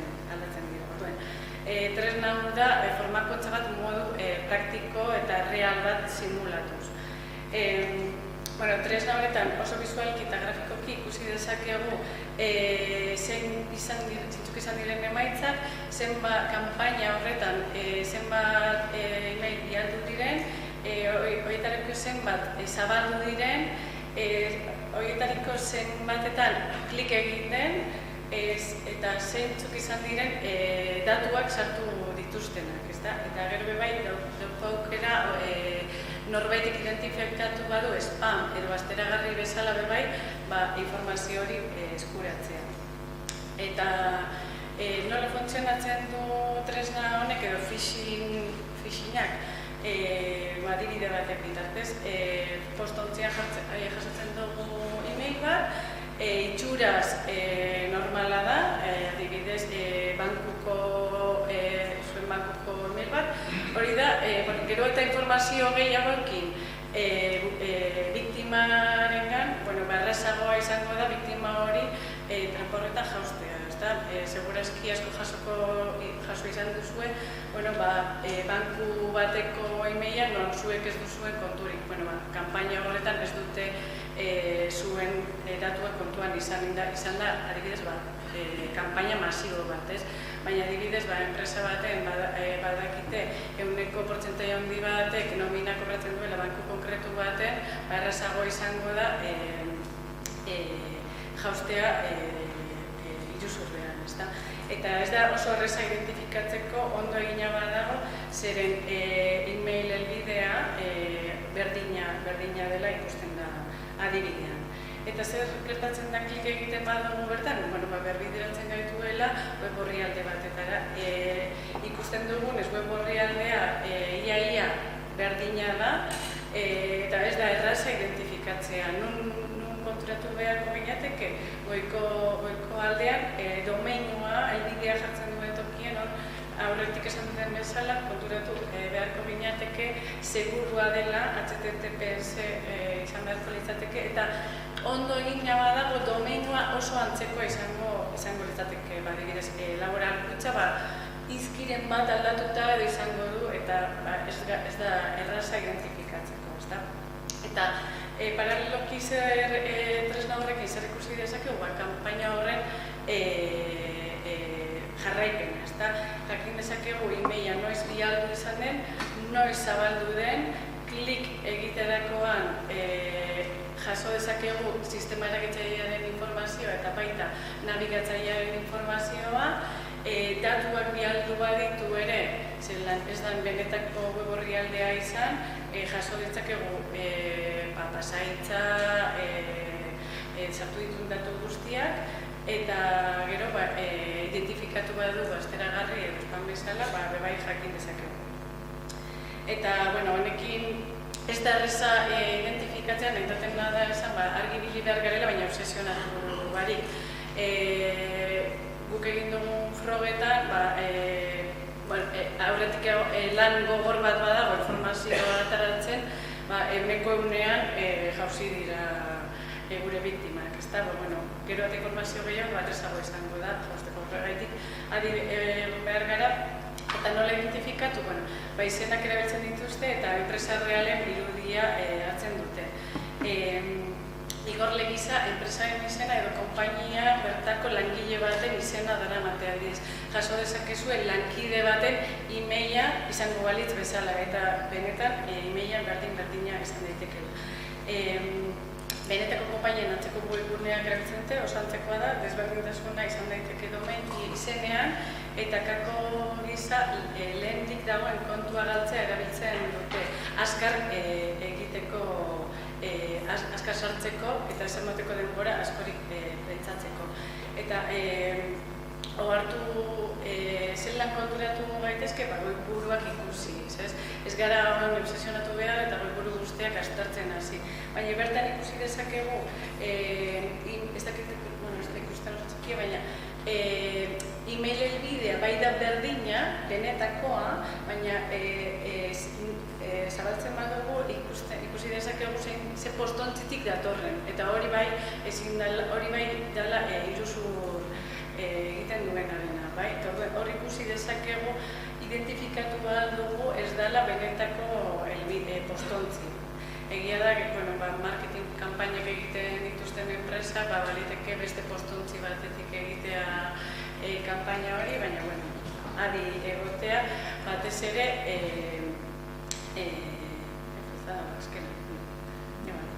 adi egotea, batez ere, sartzerakoan datu pertsonalak, baina, obsesionatu barik gehiago. Eta azkenik,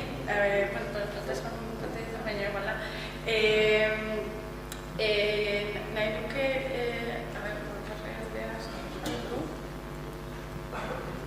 aipatu zalaburki, bai hogaitzetan etelen eskutik Europear proiektu batean gabiltzala lanean, eta proiektu honen helburua da zibersegurtasuna lanbide heziketan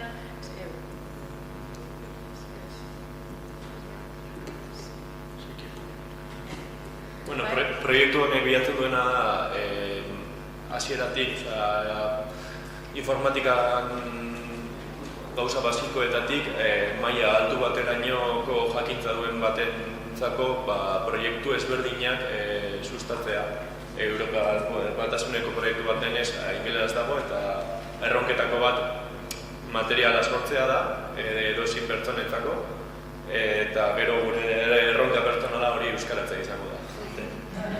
Eta, bertan egongo litzateke, pizkanaka joango gara betetzen, erronka txikiak maila desberdinetan eskuragarri, irakaslean eskuragarri aplikatzeko beren gerutan.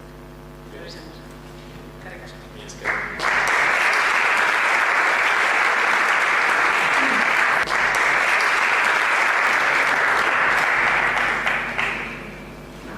Ya está. Ugaitz naia iratzele jarreta, Josu Fernández de Arroyaben, ez du dara esan ondo, Xavier Martín eta Miguel Martínez Zuazo. Eskerrik asko danoi. Orain, Xavier López de Santiagoren txanda da, Egibideko lanbide heziketako zuzendaria. Xavier, zuk 15 minutu dituzu, ez dakit laburtzeko modurik izango duzu, gutxiago, konfiantza dago eta ez da. Kasu ingo diazu zuk behintzat? Nerkeztik kasurik egin gaur, baina, gustora ere. Ekaitza perfektu, atzerapena eta azken itzaldia. Tokatu zer, zaiatuko naiz benetan motza egiten. Orduan, oso azkar asmoa zen azaltzea, hemen Araban, lanbide heziketakik, Industria 4.0 honen implantazioan zenbait ekimen martxan jarri ditugu Araba 4.0 talde horren barruan, eta modu azkar batean zuei azaltzea zer dugun, bi ekimen nagusi, eta hortik ze ondorio atera ditugu. 4.0 industria zertain gutxi gara bera guztio bat izuela, hor bideo bat neukan, baina nahiko justu gabiltzen ez denbora. Ez dut jarriko, bakizue honen ezaugarri nagusiena dela, orain arte nolabait konektatuta ez zeuden makinak, aparatuak eta prozesuak orain internet eta teknologia ezberdin askoren bitartez konektatzeko aukera daukagula, horrek datu pilo bat sortzen ditu, gero kudeatu aldirenak, horrek gure bezeroi eta gure horretzailei zerbitzu berriak emateko aukera ematen digu, eta azkenean honek superatzen du enpresentzako erronka berrepilo bat, batzutan aukerak sortzen dituenak, beste batzuetan arriskuak, orain ikusi moduan, eta lanbide heziketako ikastetxeei ere horren arira erronka garrantzitsuak jartzen dizkigu ere. Bere momentuan, Arabako Aldundiak Agora izeneko prozesu bat jarri zuen martxan, eta hor, Arabako erakunde, pertsona, instituzio eta bar asko parte hartu izan genuen, 200 pertsona baino gehiago, hor dituzu argazki batzuk. Eta hor, esarri ziren, lurralde moduan Arabak ze erronka zituen, horren urtetara begira, eta hor, beste batzuen artean 4.0 industria agertu zen nola ez, erronka garrantzitsu bezala. Horren arira, talde bat sortu zen, Araba 4.0 izena eman dioguna, eta bertan, eta hori da behar bada garrantzitsuena, arlo ezberdinetako erakundeak gaude ez. Alde batetik enpresa daude, noski, lurraldeko enpresa garrantzitsuenaretiko batzuk, enpresa elkarteak, parke teknologikoak, zentru teknologikoak, erakundeak ere badaude, Aldundia, nola ez, udalak, eta bar, eta baita hezkuntza instituzioak, ez? Eta guretzako garrantzitsua dena, lanbide heziketa ere hor ari da parte hartzen, ez?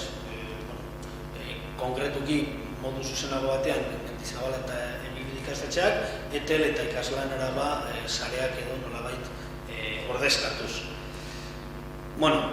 Denbora baukazue, 4 urte hauetan talde horrek egin duena edo nolabait webgune batean jaso eginda, webgune hori begiratzeko aukera baduzue, hor agertzen da talde horretan mugitzen den guztia, alde batetik ze nolako agenda daukagun, jardunaldia, formakuntza, prestakuntza saioak eta bar, urtero egiten da jardunaldi bat, iazko adibidez zibersegurtasunaren inguruan izan zen, aurten kasu praktikoak aurkeztuko dira eta hezkuntza arloan ere egiten gabiltzan ekimenak ere aurkeztuko dira bertan, berriak agertzen dira, enpresetzako dauden laguntzak, eta orduan, denbora izan eskero, pixka begiratu webgunea, eta uste dut interesgarria izan daitekeela, batez ere, Industria 4.0 hau, interesatzen zaizuen guztia.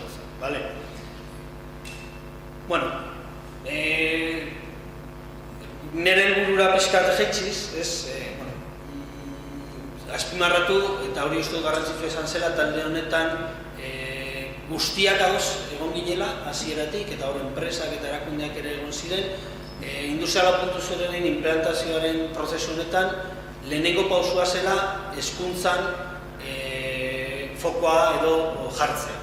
Zergatik, azkenean, Industria 4.0 buruz askotan hitz egiten dugunean, teknologiei buruz hitz egiten dugu, ez? Fabrikazio gehigarria, realitate virtuala, adimen artifiziala, mobilitatea, dronak, ezakizen, baina azkenean teknologia horren atzean pertsonak daude. Eta benetan lurralde batean guzti hori implantatzeko benetako mamia pertsonak jarri behar dute, eta pertsonen formakuntza, prestakuntza ezinbestekoa da. Eta horregatik, lehenik eta behin planteatu ziren heziketa eta prestakuntzarekin erlazionatutako ekintzak, eta bereziki lanbide heziketarekin erlazionatutako ekintzak.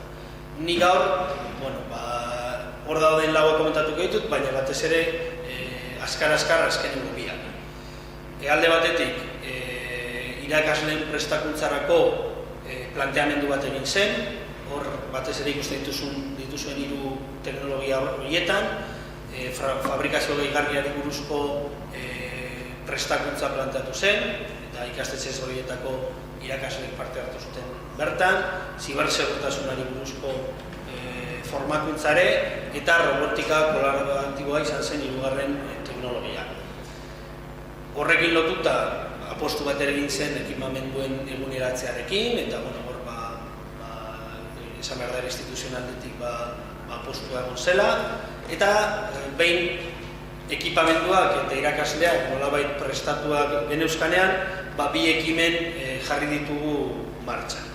Bat, Industria 4.0 espezializazio prestakuntza, eta bestea, teknikaren laguntzarekin 4.0 industria lanbide heziketan txertatzeko proiektua. Oso azkar, 4 ideia proiektuei horien inguruan.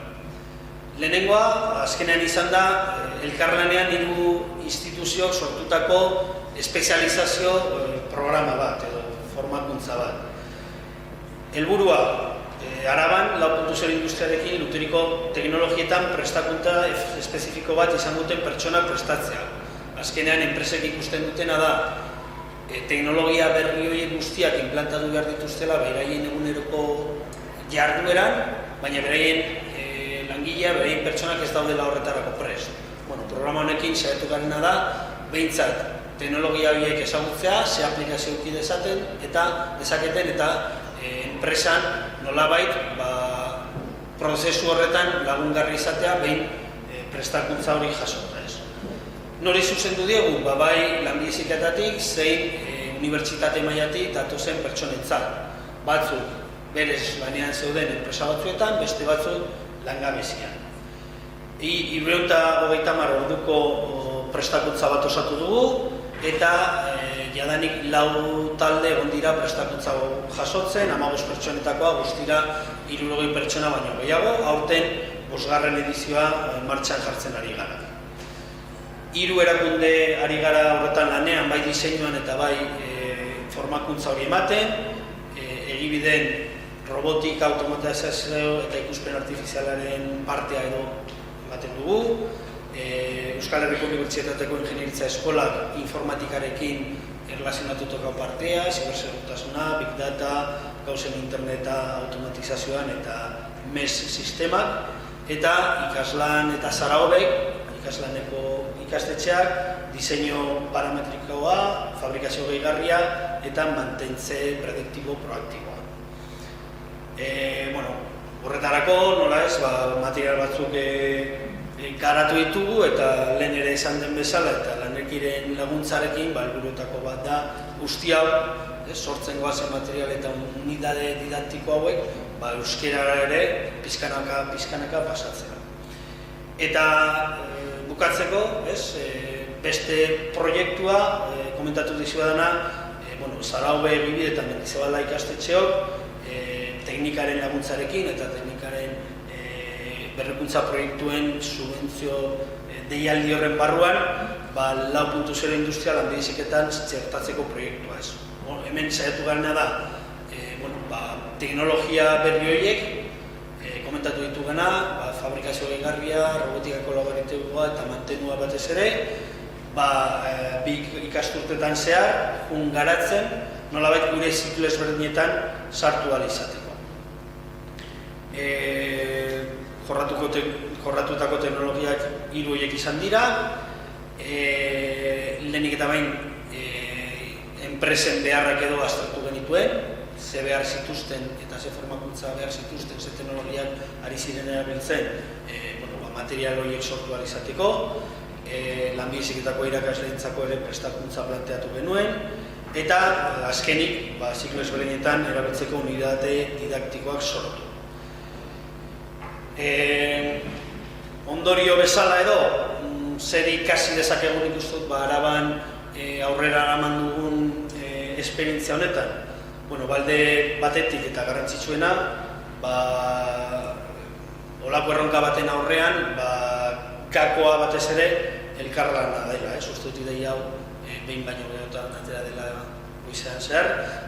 Kasu honetan aipatu nahi dut, nola enpresak, instituzioak eta formakuntza entitateak ados jarri garen eta elkarrekin lan egin dugu ekimen hauek aurrera eramateko. Bete dut, zure eskaera. Oso ondo, eskerrik asko, Javier. Eskerrik asko.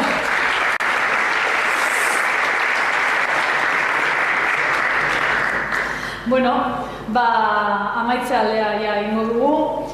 Izkelan jardunaldiaren amaieran gaude, ia, txarango dugu pizkatxo bat, oraindik badago zer zer egin eta zer esan, eta aitortzen atala daukagu orain, bai? Euskararen alde lan itzela egin duen enpresa bati oroigarria emango diogu, ziurtagiria ere bai, ze enpresario oraindik ez dugu esan, lehenik eta behin pixkat hemen suspense puntu bat ere emango diogu honi. Azteko datozela mesedez holtzara, Ainitze Blanco, Laneki Elkarteko presidentea, Ricardo Lamadrid Intxaurraga, Eusko Jaurlaritzako teknologiaren eta ikaskuntza aurreratuen zuzendaria mesedez, eta Lexuri Ugarte, Arabako Foru Aldundiko Euskara zuzendari. Ze? Ez dago? Ez da etorri? Bale, a ber. Batzuk igual jundia, bai, zu bai. Ya sorpresa ya desvelatu dugu. Bueno, orduan, a ber. Orduan, a ber. Oroigarria, izan da, enpresa batentzat, zeinek lan egin duen asko, edo aritu den lantokiko prestakuntzan euskaraz praktikak egiten. Bai, zein da enpresa hori? Torri zara, ez? Bai. Bale, Nubea Inauxa Amurrioko automozio enpresari dagokio, Olatz Pascual Salcedo. Etorra dia holtzara, bai, Olatz. Zorionak.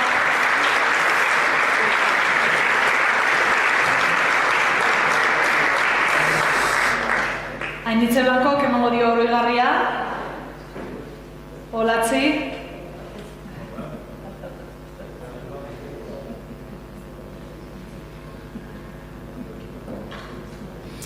Eta Lexuri, zuk hauxe emango diozu, bai?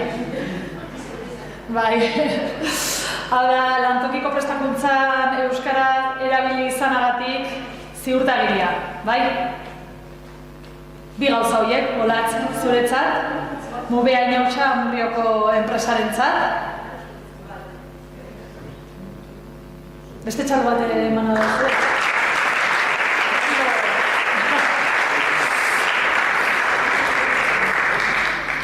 Olatz, zure nahi bauzu hitz egin. Ez duzu nahi? Bale, jazta. Hau izan da bere minutua eta punto. Bale. Lexu, zu bai? Bai, noski. Eskerrak eman nizkizueke bertaratu zareten guztioi, hemen apal-apal eta zaratarik egin gabe ondo baino beto entzun dituzu hemen bertan maikatutakoak. Praktikak izan ditugu, eskerrak zuei batipat, eskerrak ere bai antolatzaile guztiei, gomita egiteagatik, eta seguru asko hurrengo edizio batean ere elkar topo egingo dugula, eta azkeneko eskerra hundiena eta musu potoloena geure egizunarentzako zera ederrazkoa egin duelako. Bueno.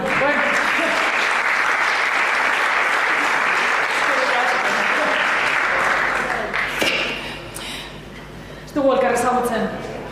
Bueno, pues hemen amaitzea regionen baina. Danbor erredoblea. Egingo dugu. Esan diate Ricardo Lamadrid etorri dala. Azkenean bai, etorri da. Bai. Lamadrid. Bueno, egunon barriro. Egunon. Dozun helen ez ondo begiratu horregatik ez dira ikusi. Bueno, sorpresa bai, zuk esan dozu moduan sorpresa bat. Eta sorpresa honen pertsonaia, esan digun, ezaugarri konkretu batzuk dituela, ez? Alde batetik gaur hitz egin dugu euskararen inguruan, beba hitz egin dugu zibertasunaren inguruan, teknologiak, eta guzti horrek, baita enpresak, euskararekin dokan zerikusia, ez? Baina horren atzean nola ez, daude pertsonak. Eta mundu honetan, lanekiko mundu honetan pertsona oso garrantzitsu bat dago, eta berarekin momentu hau partekatu nahiko nuke ez. Alde batetik, pertsona horren sormena, pertsona horren eraginkortasuna, alaitasuna, bizitasuna, eta batez ere laguna. Lagun oso leiala, eta espero emetik aurrera ere, beste lan baten egon da ere, lagun leial bardina izaten jarretzea. Mesedez, kepartu eraina, eta horri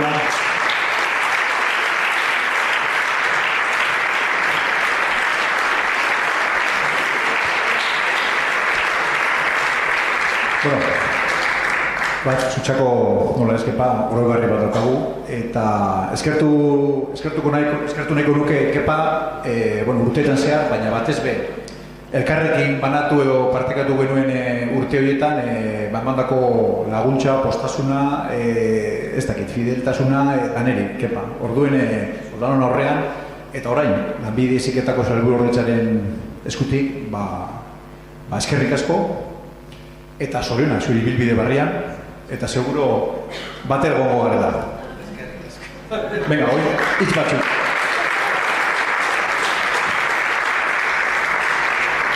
Bueno, hau ez neuen espero, ilundik inora espero. Ikusi doa esan da hori Rikar, etorri da, bestia, ja geratu da solas. Ni ez dauka besterik eskertzeko baino, bai Sailburuordetzatik, bai lan egin duten erakundeetatik eta bai lan egin duten irakasleen aldetik jaso duten laguntza. Jaso duten babesa eta jaso duten indarra. Horrek egun da, azken finean ni pertsona banaz, baina nire atzian, jakin bai atzian, laneki atzian, bai elkartea, bai pertsona zase. Eta azkenien nik ipintze dutenen aurpegia, baina nire atzian danok edo nire alboan hobeto esan danos hasi.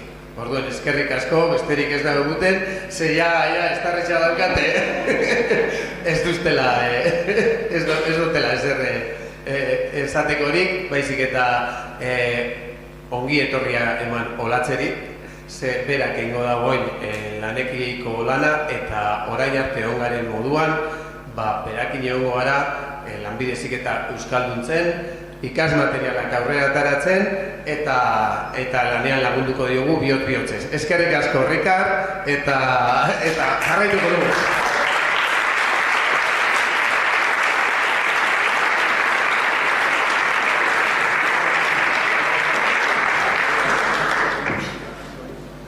Bueno, orain amaitu aurretik, esan dugu erritmoa jarriko geniola, erritmoa ez da falta izan, ez da? Kepa, batez ere zure bihotzekoa igual, orain. Bueno, eta aguraingo Jeiki taldeak Korrontzi musika taldearen Portusalda dantza eskainiko digu orain txertan.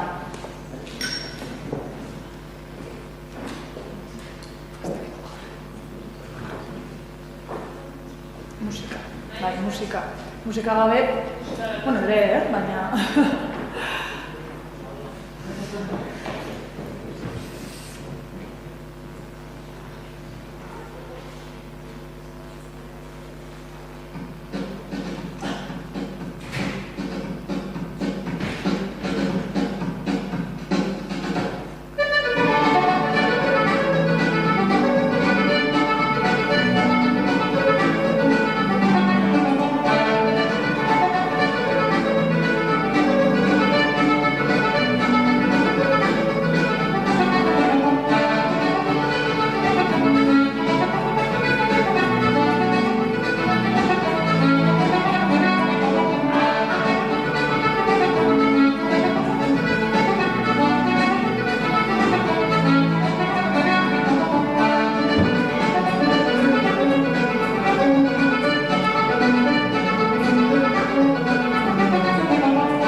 egingo dugu familia argazkia egingo dugu, bai, bertan parte hartu duzuen guztiak, nahi dut, holtza gainera etorri zaretena, orain berriro eskatuko dizuet mesedez gerturatzea, egingo dugu argazkitxo bat, bai?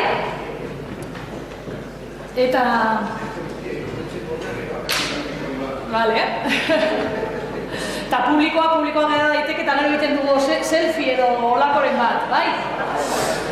Bueno, gogorarazi gaur hemen ikusi duzuen material hori guztia jakinbai.eus webgunean daukazuela eskuragarri albiste eta dokumentazio atalean, bai?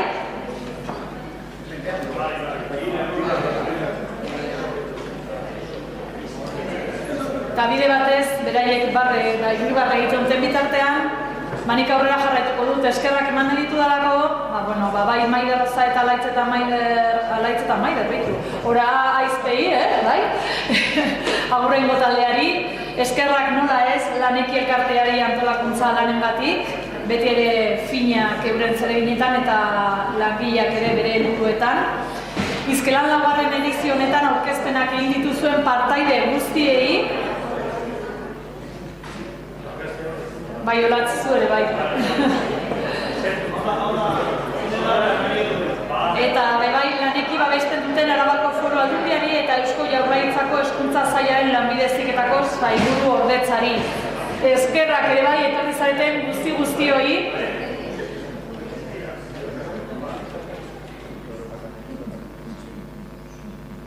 Patata esan behar da eraban. Bai. Mila esker, hauxe izan da.